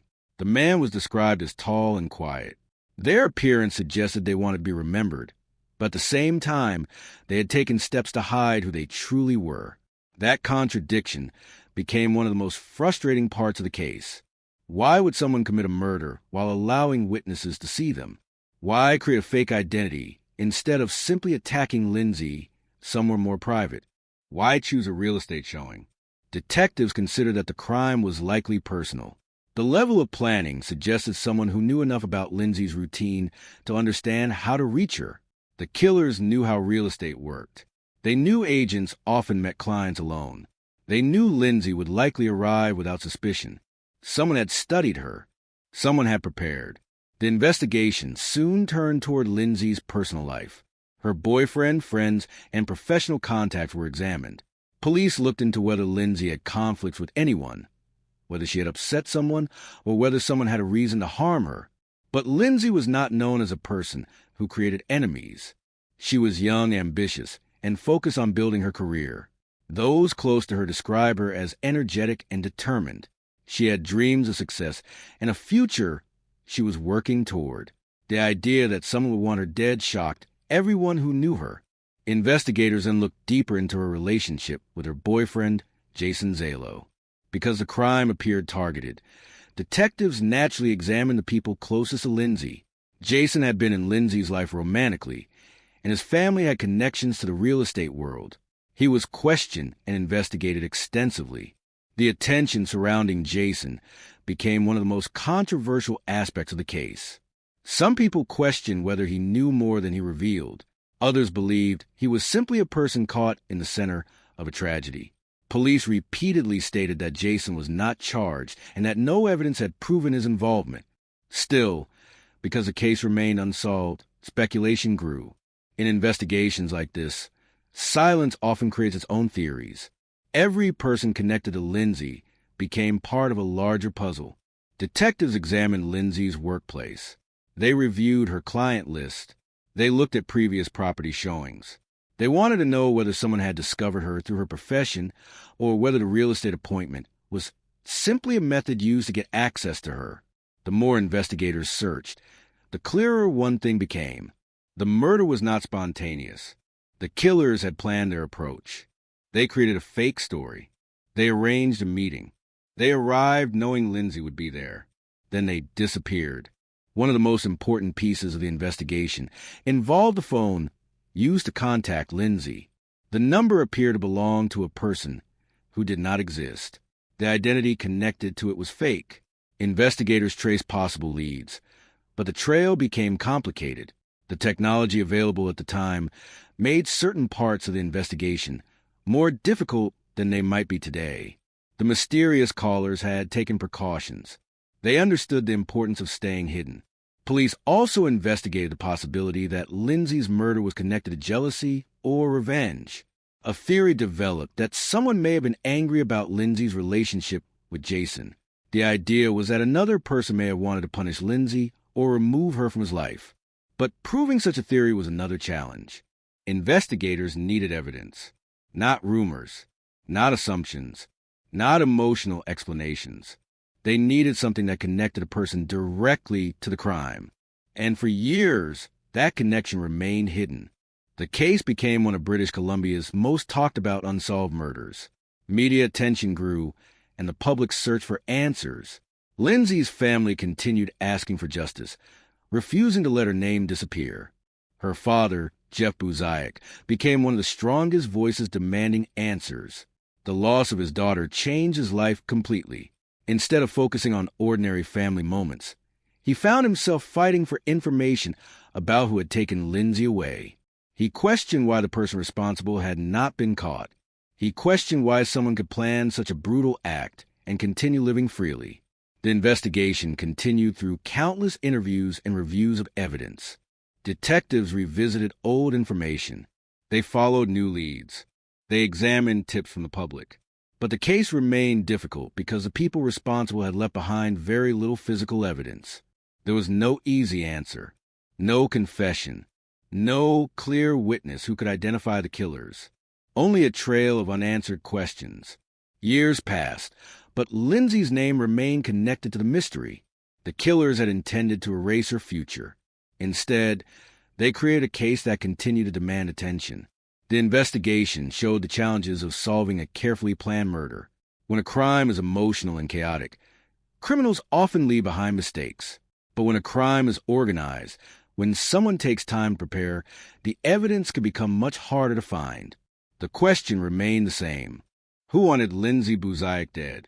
And perhaps even more importantly, who had the ability to convince her that they were harmless long enough to walk through that door?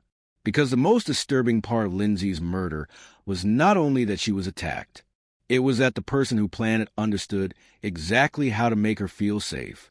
And that meant the killer knew something about trust. They knew something about Lindsay. They knew exactly how to get her to open the door. Years passed after the murder of Lindsay Buzayak, but for her family, the pain never truly moved into the past. Time did not erase the image of a young woman whose life had been taken away in a matter of minutes. Instead, every birthday, every holiday, Every quiet moment reminded them that Lindsay should still have been there. She should have been continuing her career, building relationships, laughing with friends, and creating the future she had worked so hard to achieve. But instead, her name became connected to one of the most haunting unsolved murders in Canada. The investigation remained open, but the answers remained out of reach. For detectives, the case was not forgotten. It sat among the files that refused to close, a case filled with disturbing details, but missing the one thing every homicide investigation desperately needs: the person responsible. The crime itself seemed almost impossible to understand. A woman had been targeted inside a home. She was supposed to be showing to potential buyers. The suspects had carefully created a false identity, contacted Lindsay through a real estate listing, arranged a meeting, and convinced her to walk into a situation where she was completely vulnerable. They did not randomly encounter her. They found her. They planned it. That realization became one of the most chilling parts of the case. Someone had spent time thinking about Lindsay. Someone had chosen the location, the method, and the moment. Someone had created an elaborate story just to get close enough to take her life. But who? And why Lindsay? Investigators explored countless possibilities. Was it connected to her work? Was she targeted because of a personal conflict? Was someone trying to hurt another person and use Lindsay as a way to send a message? The questions continued to multiply. One of the biggest challenges was that the killers appeared to have prepared carefully. The fake buyers who contacted Lindsay were never identified with certainty. Their names, descriptions, and behavior suggested they had created a false trail from the beginning. They were not casual criminals. They were people who understood how to disappear. The woman who contacted Lindsay had spoken with a foreign accent and presented herself as a potential buyer interested in purchasing a luxury home. The conversation seemed normal on the surface. There was nothing about the interaction that immediately suggested danger. That was part of what made the crime so unsettling. The person on the phone sounded like an ordinary client, but behind that voice was someone with a hidden purpose. Investigators carefully examined every detail of the communication. Phone records, computer evidence, witness statements, and timelines were analyzed. They looked for patterns, connections, anything that could reveal who had created the fake identity. But the trail was complicated. The suspects had not left behind an obvious mistake. There was no simple confession, no clear motive, no piece of evidence that immediately exposed the person responsible. The case became a battle between investigators searching for truth and the people responsible staying one step ahead. Meanwhile, Lindsay's family continued their own search for answers. Her father, John Buziak, refused to let his daughter become just another forgotten name in an unsolved case. He publicly spoke about Lindsay, kept attention on the investigation, and challenged authorities to continue searching. For him, this was not only about finding the person who killed his daughter. It was about making sure Lindsay's life mattered. She was not just a victim. She was a daughter, a friend, a young woman with dreams. Before the tragedy, Lindsay had been known for her determination and ambition. She entered the real estate world with confidence, working hard to establish herself in a competitive industry. She was young, but she had already shown the ability to connect with people. That ability to trust and communicate with others was part of what made her successful. It was also what made the crime against her so cruel. She was doing her job. She was helping someone find a home. She had no reason to believe the people who contacted her were dangerous. That innocence became one of the most painful parts of the story. As the investigation continued, authorities examined people connected to Lindsay's life. They looked into relationships, friendships, and possible conflicts. They considered whether someone close to her had information that had not been revealed. The possibility that the killer may have known details about Lindsay's schedule raised more questions. How did the person responsible know where she would be? How did they know she would come alone? How did they know she would enter the house? These details suggested planning. Someone understood Lindsay's routine. Someone knew enough to create a situation where she would feel safe. The investigation also faced the challenge of public speculation. Because the case received significant attention, many theories appeared. Some people believed the murder was connected to jealousy. Others suspected a professional dispute. Some wondered whether Lindsay had unknowingly crossed paths with someone dangerous. But theories are not evidence. For investigators, every possibility had to be carefully examined and separated from rumors. The truth could not be built on assumptions. It had to be built on proof. Years after the murder, the case continued to attract attention because of the unusual circumstances surrounding it. Unlike many crimes where the suspect is identified quickly, Lindsay's case remained frozen in uncertainty. The image of the two mysterious clients became symbolic of the mystery itself. They walked into Lindsay's life as strangers. They walked out as ghosts. No confirmed identities. No clear explanation. No justice. For Lindsay's loved ones, the absence of answers created a different kind of suffering. A trial, even a painful one, would at least provide a moment of confrontation. There would be a person to face. There would be an explanation. Instead, they were left with silence. Every unsolved case carries its own weight, but cases involving young victims often feel especially devastating because of the future that was stolen. Lindsay was only in her 20s. She had plans. She had relationships. She had a life that was still beginning. The person who killed her did not only take one moment. They took every future moment that would have followed. As investigators continued working, new information occasionally surfaced. Tips came in.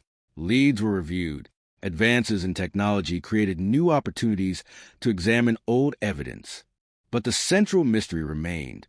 Who were the people who entered that house? Who arranged the meeting? Who decided that Lindsay Buzayak would not leave alive? The answers were somewhere. That belief kept the case alive. Detectives knew that someone, somewhere knew something. Someone may have heard a conversation, noticed suspicious behavior, or recognized details that seemed meaningless at the time. Many investigations are solved because one person finally decides to speak. One piece of information can change everything. One overlooked detail can reopen a case. For Lindsay's family, hope became complicated. Hope meant believing justice was still possible, but it also meant continuing to live with the pain of waiting. They carried her memory forward while waiting for the day when someone would finally be held responsible. The murder of Lindsay Buzayak remains one of Canada's most disturbing unsolved cases because it combines planning, deception, and unanswered questions. A young woman walked into a home expecting to help strangers. Instead, she walked into a carefully prepared trap, and the people who created that trap disappeared. More than a decade later, the question remains the same. Who killed Lindsay Buzayak, and why? Until those questions are answered, her story remains unfinished. But Lindsay's name continues to live on, not only as a reminder of a terrible crime, but as a reminder of a person whose life was far greater than the tragedy that ended it. A daughter, a friend, a woman with dreams, a life that deserved more time, and a mystery that still waits for the truth. The murder of Lindsay Buzayak had become more than just a homicide investigation. It had become a wound that remained open for an entire community. In Saanich, British Columbia, people still remember the shock of what happened on that February afternoon in 2008. A young woman with a promising future had walked into a home expecting to help someone find a place to live, and she never walked back out. Years passed, but the questions remained. Who were the people who entered that house with Lindsay? Who sent them? Why was she targeted? And why had someone gone to such extreme lengths to create a fake real estate appointment just to end her life? Unlike many murder cases where a suspect eventually sits in a courtroom and the truth is revealed piece by piece, Lindsay's case remained trapped in uncertainty. There was no dramatic confession, no clear trail leading directly to the person responsible, no final moment where a jury heard every detail and delivered justice. Instead, Lindsay's family was left living with unanswered questions. Her father, Jeff Buzayak, became one of the loudest voices demanding answers. He refused to allow his daughter's name to disappear into an unsolved case file. For him, every passing year was not a reason to move on. It was another reminder that the person responsible was still free. He continued speaking publicly, criticizing the investigation, pushing for more attention, and asking anyone with information to come forward. Because for Lindsay's family, justice was not simply about punishment. It was about knowing why. The investigation had produced theories, suspects, and possibilities, but not the certainty they needed. Detectives believed the murder was not random. The planning behind it suggested something personal. Someone had created an elaborate trap. The fake clients who contacted Lindsay appeared to know exactly how to gain her trust. They knew she was a young real estate agent who wanted to make a good impression. They knew she would show a property without hesitation. They knew how to appear like legitimate buyers. The murder seemed carefully designed, and that raised the most disturbing question of all. If this was planned so carefully, who had the ability to organize it? Investigators examined Lindsay's personal life, relationships, and professional connections. They looked at people around her, people who may have known her routines, people who may have had reasons to harm her. One of the central theories was that Lindsay had been targeted because of a relationship conflict. At the time of her death, Lindsay had been dating Jason Zalo, another real estate agent. Their relationship had been described by some as complicated, and investigators examined whether their personal lives played a role in what happened. Jason was questioned and investigated, but he was never charged. He maintained his innocence and denied any involvement in Lindsay's death. The investigation became complicated because there were many pieces, but no complete picture. There were people who seemed suspicious. There were circumstances that raised questions. But suspicion alone was not enough. A courtroom requires evidence, and evidence was the piece that remained missing. The people who killed Lindsay had left behind a crime scene, but they had also left behind uncertainty. The killers had not acted impulsively. They had created distance between themselves and the crime. The fake names, the false identity, and the disappearance afterward all suggested planning.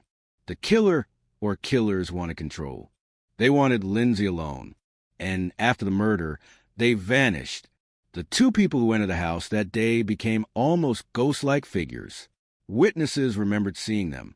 Surveillance cameras captured images connected to the fake appointment. Investigators followed leads. Tips came in, but the identities behind those images remained unknown. The case became one of British Columbia's most haunting unsolved murders. For the police, every piece of information mattered. A small detail could change everything. A forgotten conversation, a hidden connection, a person who knew something but stayed silent. Over the years, investigators continued to review evidence. Cold cases often depend on time. People change. Relationships break apart. Secrets become harder to protect. Someone who once remained silent may eventually decide to speak. Someone who helped cover up a crime may eventually want to escape the burden of that secret. That possibility kept hope alive. For Lindsay's family, hope was mixed with frustration. They believed someone knew the truth. They believed someone had information. The question was whether that person would ever come forward. The tragedy of Lindsay's death was not only that a young woman was murdered, it was also that the final chapter of her story remained unwritten. Before that day, Lindsay was known for her ambition, her confidence, and her determination. She was building a career in real estate and working toward the future she imagined for herself. She was not supposed to become the subject of a murder investigation. She was supposed to continue selling homes. She was supposed to celebrate achievements. She was supposed to grow older. Instead, her name became connected to a mystery that captured national attention.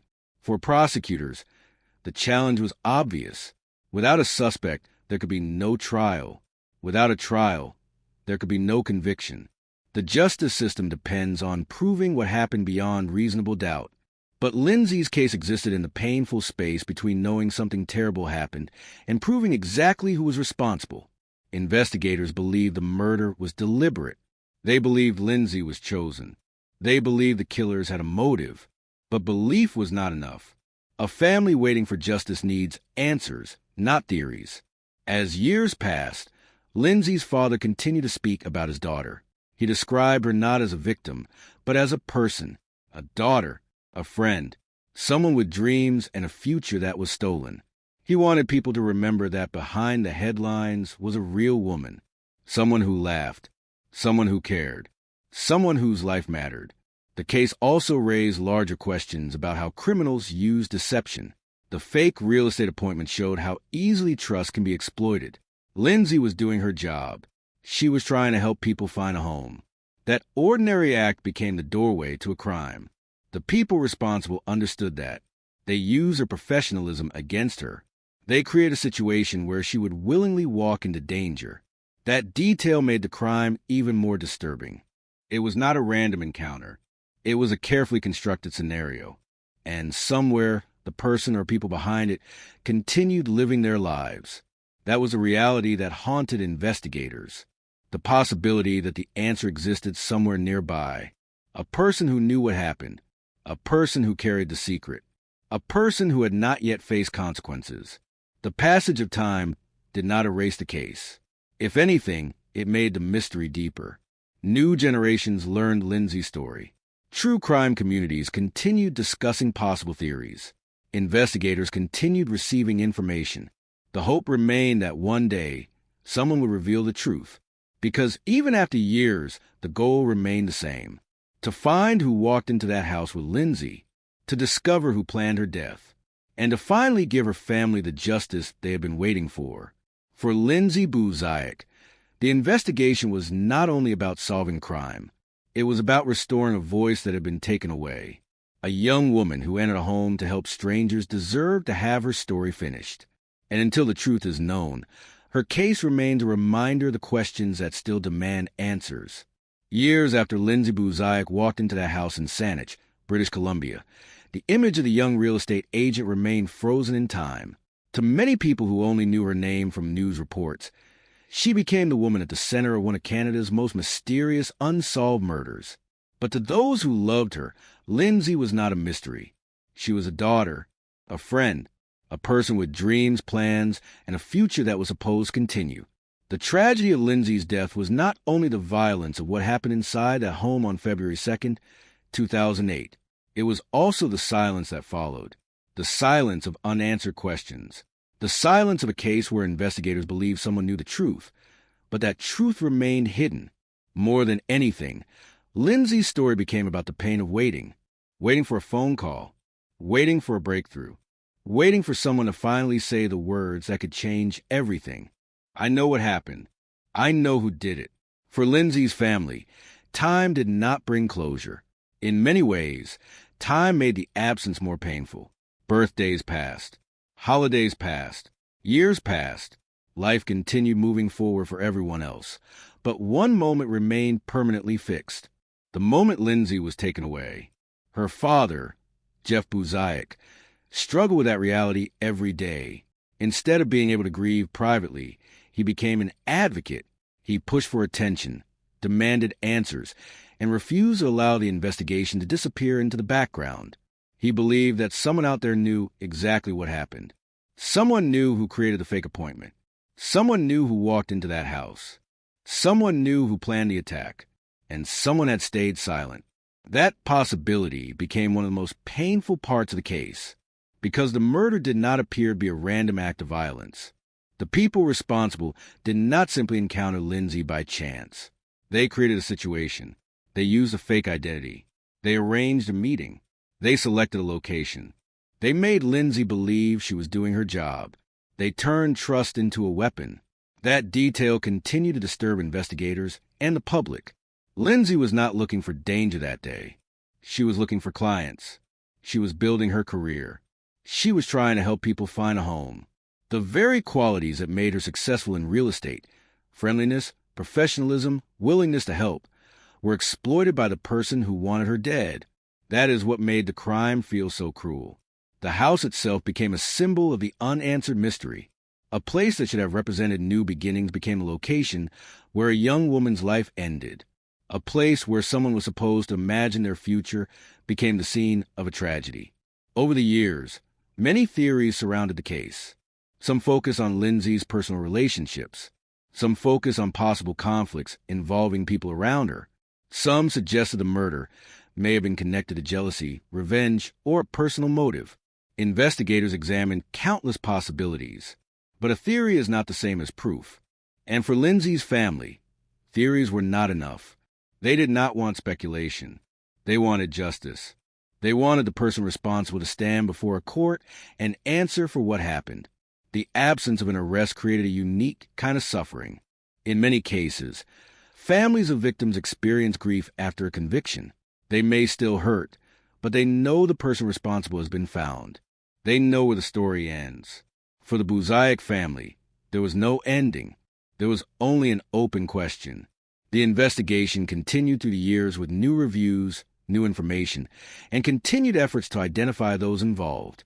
Cold cases often survive because of one important factor. Someone eventually decides to talk. A person who once protected a secret may change. A relationship may collapse. A conscience may become heavier. A person may realize that silence has consequences. That hope remained one of the few sources of comfort, because no matter how much time passed, the possibility remained that the truth could still emerge. The story of Lindsay Buzayak also became a reminder of how difficult homicide investigations can be. Detectives can collect evidence. They can follow leads. They can reconstruct timelines. But when a crime is carefully planned, the person responsible may leave behind more questions than answers. The challenge is not only discovering what happened, it is proving who made it happen. And that difference can mean years between a crime and justice. Lindsay's case continued to attract attention because of the unusual circumstances. A fake real estate showing, unknown suspects, a young woman killed while working, a carefully arranged crime with no clear resolution. Those details created a mystery that captured public attention. But behind every headline was a family dealing with something much more personal: the loss of a daughter, the loss of a friend, the loss of someone whose life had value beyond the circumstances of her death. People who knew Lindsay remembered her personality, her energy, and her ambition. They remembered someone who was building something, someone who was excited about life, someone who should have had decades ahead of her. Instead, her story became connected to a question that still remains unanswered. Why? Why was Lindsay chosen? Why did someone want her gone? Why did the person responsible believe they could escape consequences? Those questions remain at the heart of the case. And perhaps the most haunting question is this: how many people know the truth? Because the murder of Lindsay Buzayak required planning. It required communication. It required someone to create the false identity, arrange the meeting, and carry out the attack. A secret that size is difficult to keep forever, and that is why hope remains. The hope that one day, someone will break the silence. Someone will come forward. Someone will provide the final piece of the puzzle. Until then, Lindsay's name continues to represent more than an unsolved murder. It represents the importance of remembering victims as human beings, not just cases, not just headlines, not just mysteries. Lindsay was a young woman who had a family who loved her, friends who missed her, and dreams that were interrupted. Her life was not defined by the way it ended. It was defined by who she was before that moment: a daughter, a friend, a professional, a person who deserved to grow older, a person who deserved to see the future she was working toward. The search for answers continues because Lindsay's story is unfinished. The final chapter has not been written. The people responsible have not been held accountable. And until that happens, there will always be a community, a family, and investigators still searching for the truth. Because even after all these years, one thing remains clear: someone knows what happened to Lindsay Buzayak. And someday, that secret may finally come to light. Years have passed since the afternoon when Lindsay Buzayak walked into a beautiful home in Saanich, British Columbia, expecting to close a deal and help a young couple find the place where they will begin their future. Instead, that simple real estate appointment became the final chapter of Lindsay's life and the beginning of one of Canada's most haunting unsolved murder investigations. The house on D. Souza Place was supposed to represent opportunity. It was supposed to be another step forward in Lindsay's career, another successful showing for a young woman who had worked hard to build a name for herself in the competitive world of real estate. But when Lindsay entered that home on February 2nd, 2008, she never walked back out. The details surrounding her final moments remain painfully clear. A young woman, full of ambition and plans, entered a quiet suburban house. The strangers who requested the viewing were never ordinary clients. They were ghosts from the beginning.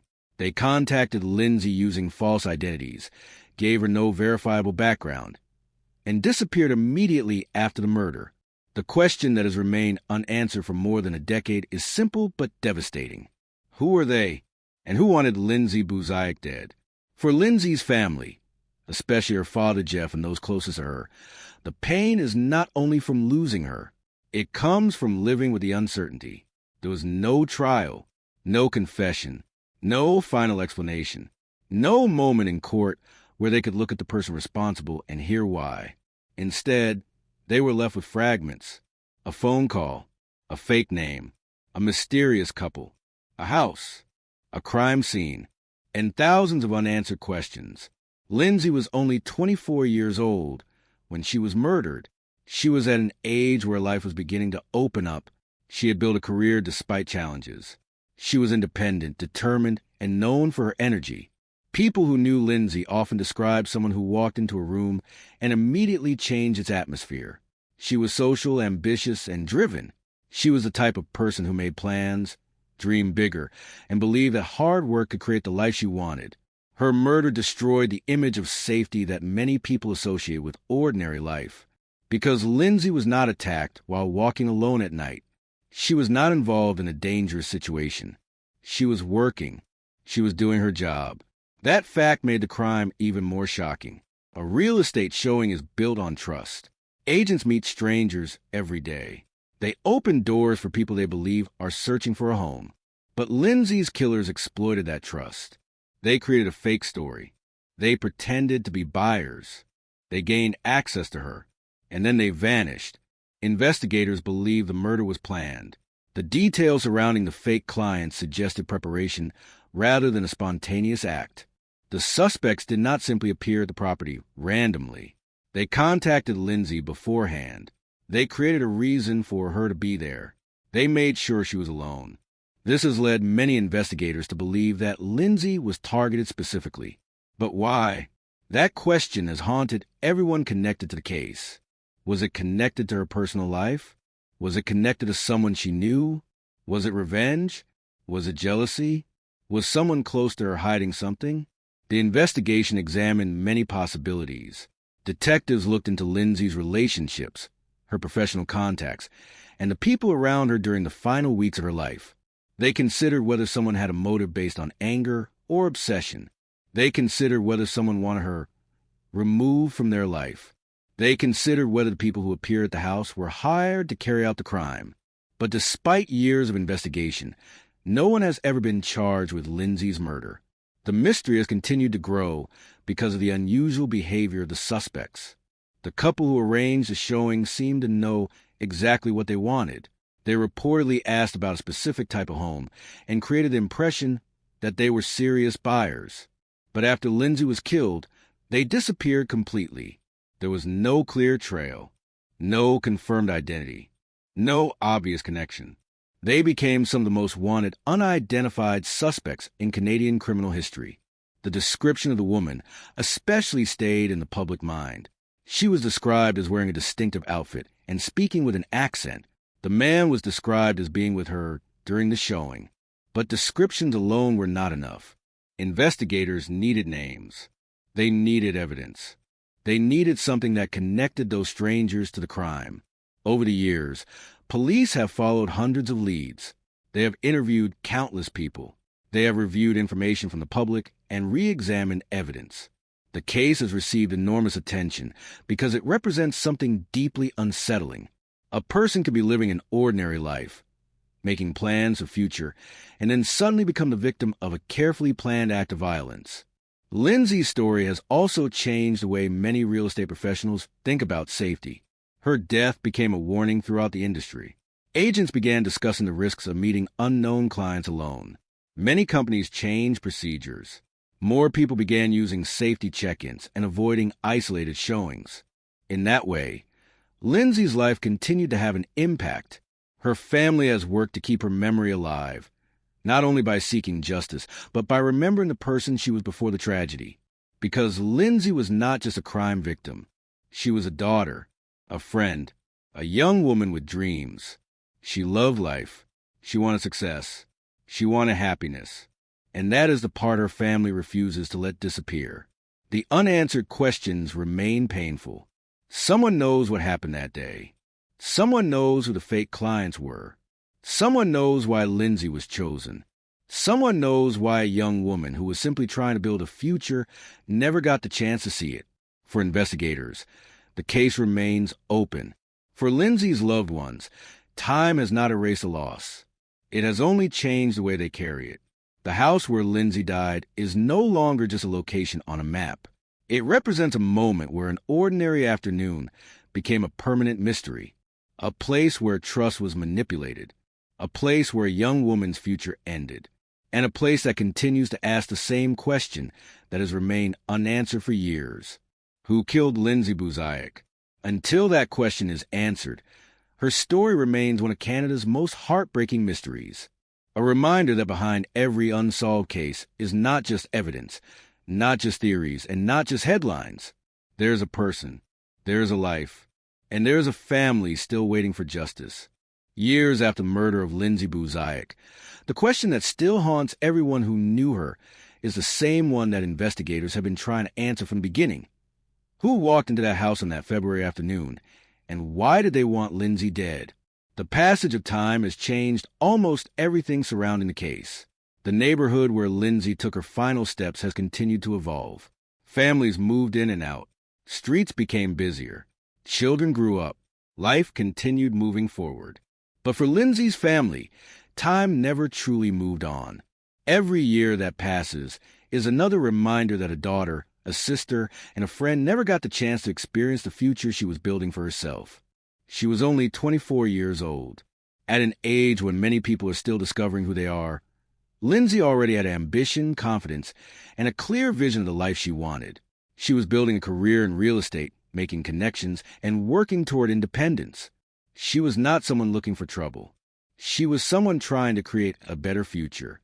That is what makes her death so difficult to understand.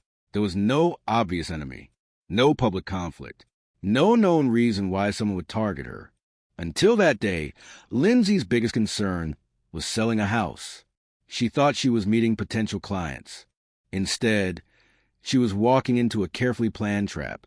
The investigation into Lindsay's murder became one of the most complex cases in British Columbia because almost every detail seemed to raise more questions. The people who arranged the viewing appeared to be fake buyers. They used false names. They gave investigators almost no personal information. They disappeared immediately after the killing. It was as if they had existed only for one purpose, to get Lindsay alone inside that home. And then they vanished. But detectives believed there had to be more behind the attack. A murder like this required planning. Someone had to know Lindsay's schedule. Someone had to know where she would be. Someone had to know she would be alone. The idea that two strangers randomly found Lindsay and committed such a precise attack seemed almost impossible. Investigators began looking deeper into Lindsay's personal life. They examined friendships. They examined business relationships. They examined her romantic relationship with Jason Zalo, her boyfriend at the time. From the beginning, Jason became one of the most discussed figures connected to the case. He was one of the last people known to have spoken with Lindsay before she died. He was also among the first people to arrive at the home after receiving a call from Lindsay. Because of that, investigators naturally examined his involvement. Jason maintained that he had nothing to do with the murder. He said he loved Lindsay and wanted the person responsible to be found. Over the years, rumors and theories surrounded him, but investigators have never publicly charged him with any crime. The case remained officially unsolved. For Lindsay's family, the constant speculation created another layer of pain. They were not only grieving the loss of Lindsay, they were also living through years of unanswered questions. Her father, Jeff Buzayak, became one of the most outspoken voices demanding justice for his daughter. Instead of allowing the case to fade into the background, he continued pushing for answers. He criticized the investigation, questioned decisions made by authorities, and repeatedly called on anyone with information to come forward. For him, Lindsay was not just a case file. She was his daughter, the young woman who used to walk into a room and bring energy with her, the daughter whose future had been stolen. Jeff believed that someone knew something. Someone had seen something. Someone had heard something. And somewhere, the truth was still hidden. Over the years, the police continued to review evidence. Advances in technology created new opportunities. Old information was examined again. New investigators looked at the case with fresh eyes. But the mystery remained. The fake identities of Lindsay's killers became one of the biggest obstacles. The woman who contacted Lindsay claimed to be a wealthy client interested in purchasing a home. She sounded convincing. She created a believable story. She arranged the appointment. But investigators believe the entire interaction was an act. The killers did not want a house. They wanted access. They wanted Lindsay in a specific place, at a specific time. That level of planning suggested that the murder was personal. Someone wanted Lindsay gone. But why? That question remains at the center of the case. Was it revenge? Was it jealousy? Was it connected to someone in her personal life? Was it something Lindsay never saw coming? Those possibilities have fueled countless theories. But theories are not justice. For Lindsay's family, only the truth matters. They want the people responsible to stand before a court. They want answers about the final moments of Lindsay's life. They want to know what she experienced in that house. They want to know why. The tragedy of Lindsay Buziak's murder is not only that young woman was killed, it is that her life was interrupted in a moment when she was moving forward. She had goals. She had relationships. She had plans. She had a future. And someone decided to take that away. Years later, Lindsay's name remains remembered across Canada. Her story has become one of the country's most disturbing unsolved crimes. A case that continues to frustrate investigators. A case that continues to break the hearts of those who loved her. A case where a young woman answered the door expecting a business opportunity, unaware that the people waiting inside were not there to buy a home. They were there to end her life. And after all these years, one question remains unanswered. Who sent them? And who is still hiding the truth? More than a decade after Lindsay Buziak walked into that beautiful home in Saanich, British Columbia, the question remains the same. Who wanted Lindsay dead and why? The answer has remained hidden behind layers of rumors, theories, investigations, and unanswered questions. The case has become one of Canada's most haunting unsolved murders, not because there was no evidence, but because the evidence seemed to point in many directions at once. Lindsay was not a person who disappeared into the background. She was young, ambitious, and building a life for herself. She was a real estate agent with dreams of success, someone who believed that hard work could create the future she wanted. She had a family that loved her, friends who admired her, and a career that was beginning to grow. Yet on one ordinary afternoon in February 2008, everything changed. The house on D. Souza Place became the final place Lindsay ever entered, a place that should have represented opportunity, and a new beginning became a crime scene. The home, prepared to show potential buyers, became forever connected with tragedy. The mystery surrounding Lindsay's death is always centered around one chilling detail. The people who arranged the showing were never found. The couple who contacted Lindsay appeared to be legitimate buyers. They spoke with confidence. They described what they wanted. They created the image of people searching for a new home. But investigators later determined that something about them was wrong. They were not simply strangers who happened to walk into Lindsay's life. Someone had created a carefully planned situation. The question was whether Lindsay was the intended target from the very beginning. Many investigators believe the answer is yes. The planning appeared too deliberate. The suspects did not choose a crowded office or a public place. They did not approach Lindsay casually. Instead, they created a scenario where she would be alone inside a house, expecting to help people. They used her professionalism against her. Lindsay was doing exactly what any good real estate agent would do. She trusted that someone interested in buying a home was simply a client. She was not walking into danger because she was careless. She was walking into danger because someone manipulated a normal part of her job. That detail is one of the most disturbing aspects of the case. The crime did not happen because Lindsay made a reckless choice. It happened because someone studied how to make her feel safe. As years passed, investigators continued searching for answers. They interviewed people close to Lindsay. They examined relationships, possible motives, and the timeline leading up to her death. One area of focus was Lindsay's personal life. At the time of her murder, Lindsay was dating Jason Zalo, another real estate professional. Their relationship became a major part of public discussion surrounding the case. Investigators looked closely at everyone connected to Lindsay, which is standard procedure in any homicide investigation. The people closest to a victim are often the first people detectives examine because they're the ones who know the victim's routines, relationships, and vulnerabilities. Jason and his family have consistently denied involvement in Lindsay's death. No charges have ever been filed against them. Still, because the case remained unsolved, speculation continued to grow. For Lindsay's family, those theories created another layer of pain. They were not only grieving the loss of a daughter, a sister, and a loved one, they were also forced to watch strangers debate every detail of her life. Her mother, father, and relatives continued searching for justice, while carrying the weight of uncertainty. Grief is difficult enough when there are answers, but when there are no answers, the pain can feel endless. Every anniversary becomes another reminder that the person responsible is still unknown. Every unanswered question becomes another wound. Why Lindsay? Why that house? Why that day? Why did the killers leave behind so many questions? One of the biggest mysteries remains the identity of the fake clients. Descriptions were given. Witnesses saw people connected to the case. Investigators developed theories. But the couple seemed to disappear. They became almost like ghosts. They had entered Lindsay's world only long enough to complete their purpose, and then they vanished. That disappearance suggests planning. Someone likely knew how to avoid detection. Someone likely understood how to move through the world without drawing attention. And someone knew enough about Lindsay's schedule to place her in that house at exactly the right moment. Over the years, many theories have emerged. Some believe Lindsay's murder was connected to a personal conflict. Others believe she may have been targeted because of a larger issue involving someone in her life. Some investigators have explored whether the fake clients were hired specifically for the killing. The idea of hired killers is terrifying because it changes the nature of the crime. It suggests that the people who entered the home were not acting out of sudden anger or emotion. They were following a plan. They were there for one reason.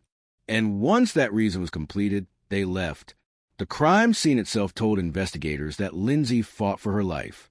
She did not simply surrender. She struggled. She resisted. The details showed that in her final moments, Lindsay tried to survive. That image is difficult for her family to accept, but it also shows something important about who she was. She was not just a victim in a case file.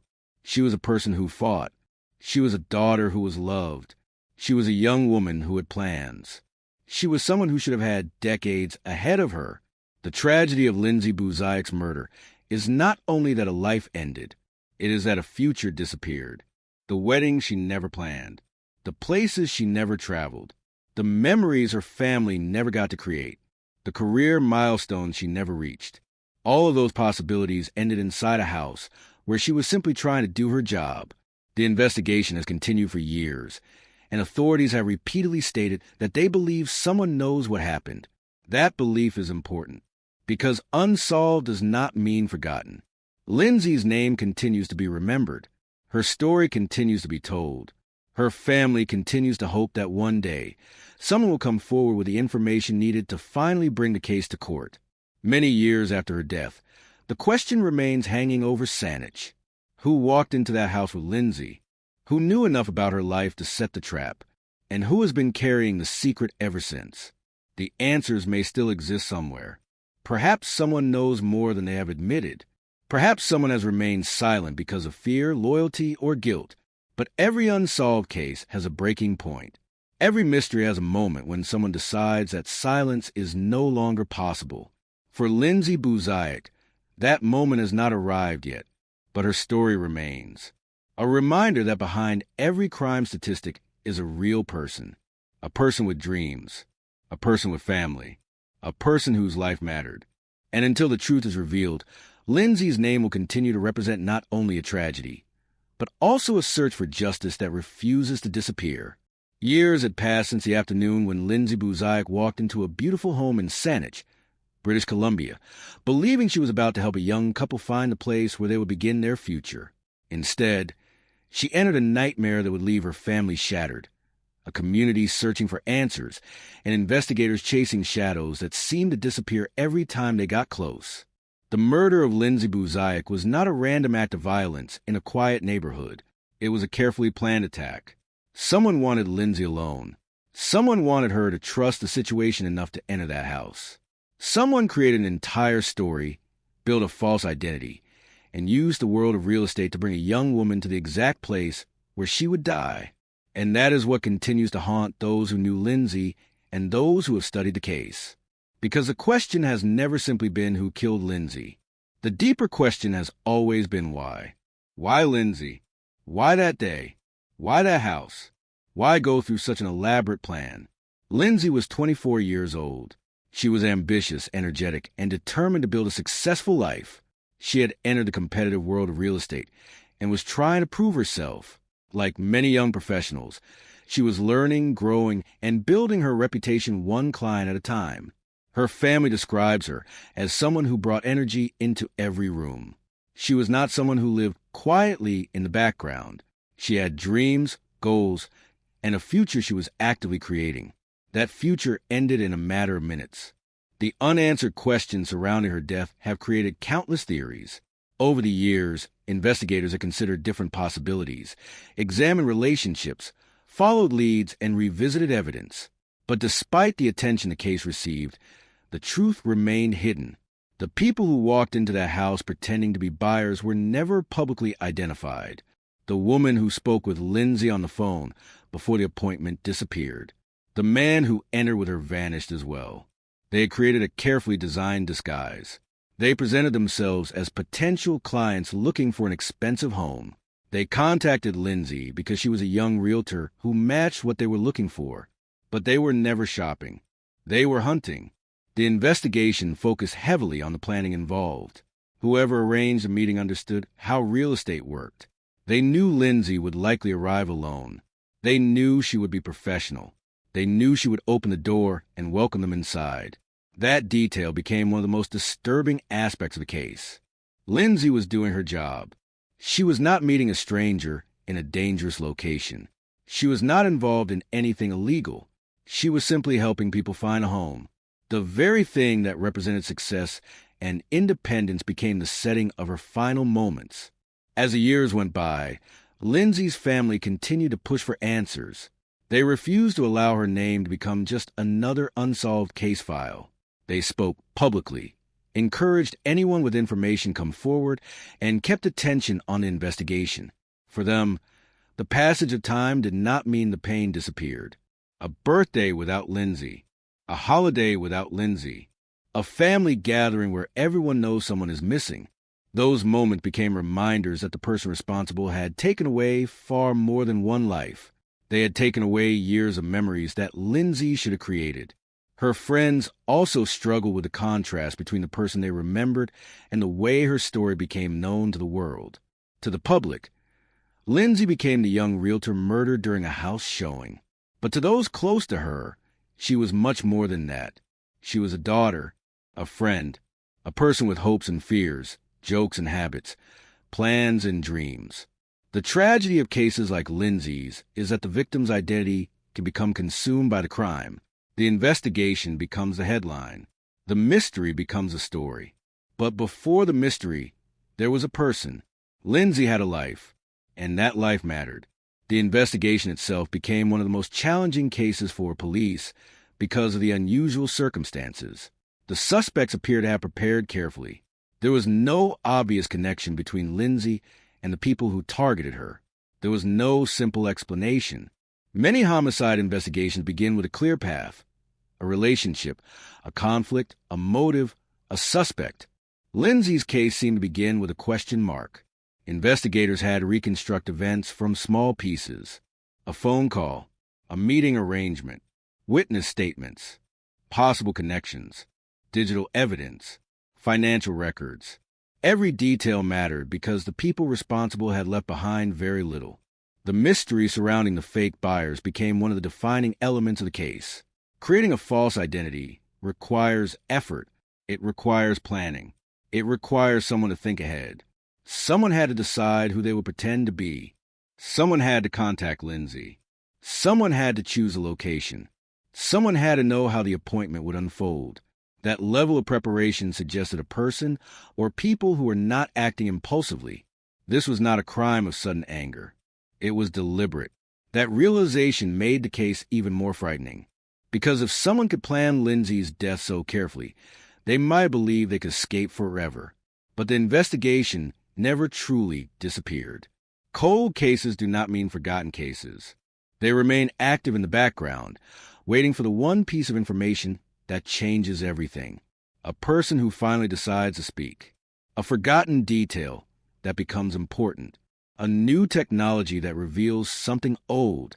A mistake made by someone who thought they were untouchable. Many families of victims hold on to that possibility. The possibility that one day, a phone call will come. That someone will say they know something. That an answer will finally replace the uncertainty. For Lindsay's loved ones, justice is not about revenge. It is about truth. It is about knowing what happened to someone they loved. It is about understanding why. And it is about making sure Lindsay's story does not end with the person who took her life. More than a decade after her death, Lindsay Buziak remains remembered as one of Canada's most haunting unsolved murder cases. The image of a young woman walking into a home for what should have been an ordinary work appointment remains frozen in time. A moment when everything still seemed possible. A moment before the door closed. A moment before a dream became a mystery. The people responsible may have hidden their identities. They may have avoided immediate justice. But Lindsay's name continues to be spoken. Her story continues to be investigated. And the search for answers continues. Because behind every cold case is a person who once laughed, loved, and dreamed. And behind every unanswered question is a family still waiting for the day when the silence finally breaks. Years after the murder of Lindsay Buziak, the quiet streets of Saanich, British Columbia, still carry the shadow of one of Canada's most haunting unsolved crimes. It was a case that seemed impossible to understand. A young woman with a promising career, a loving family, and a future that had barely begun was taken away in a matter of minutes. And what made the tragedy even more disturbing was the way it happened. Lindsay was not attacked by a stranger who randomly crossed her path. She was a real estate agent doing her job, answering a request from potential clients who appeared to need her help. She was simply trying to sell a home. She was walking into what should have been an ordinary appointment, the kind of meeting she had attended countless times before. But the people who arrived that day were not looking for a house. They were looking for Lindsay. As investigators continued working the case, one question remained at the center of everything.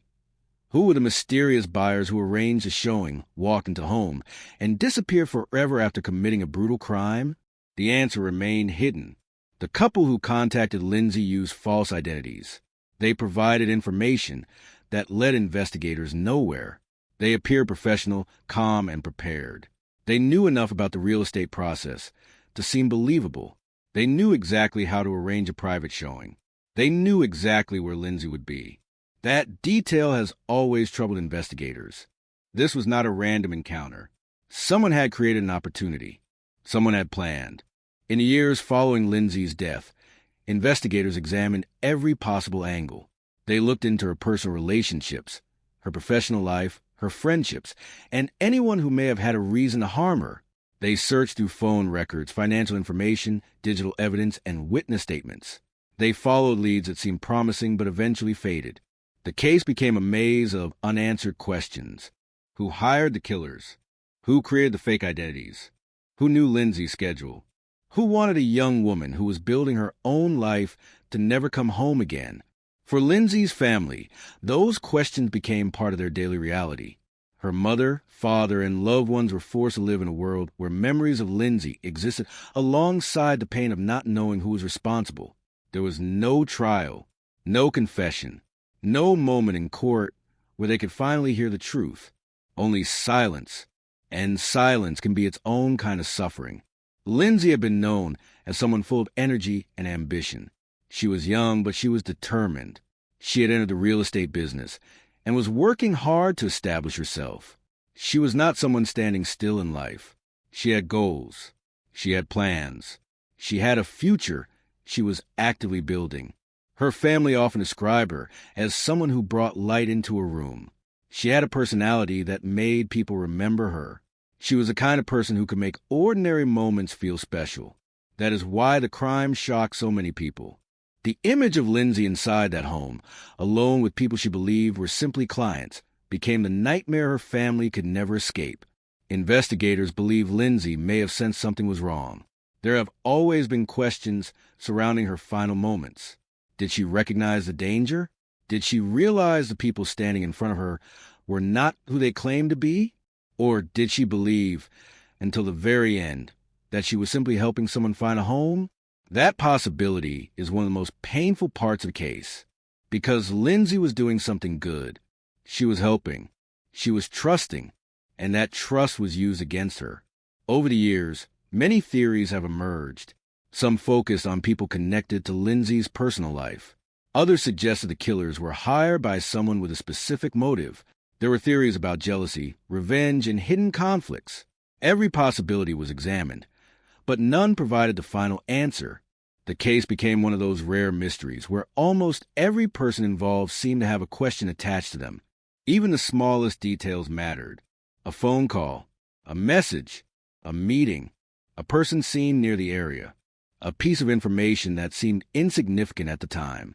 Investigators knew that somewhere inside all of those details was a truth, but finding that truth proved incredibly difficult. One of the biggest challenges was a lack of a clear connection between Lindsay and the people who killed her. If someone wanted revenge, investigators needed to know why.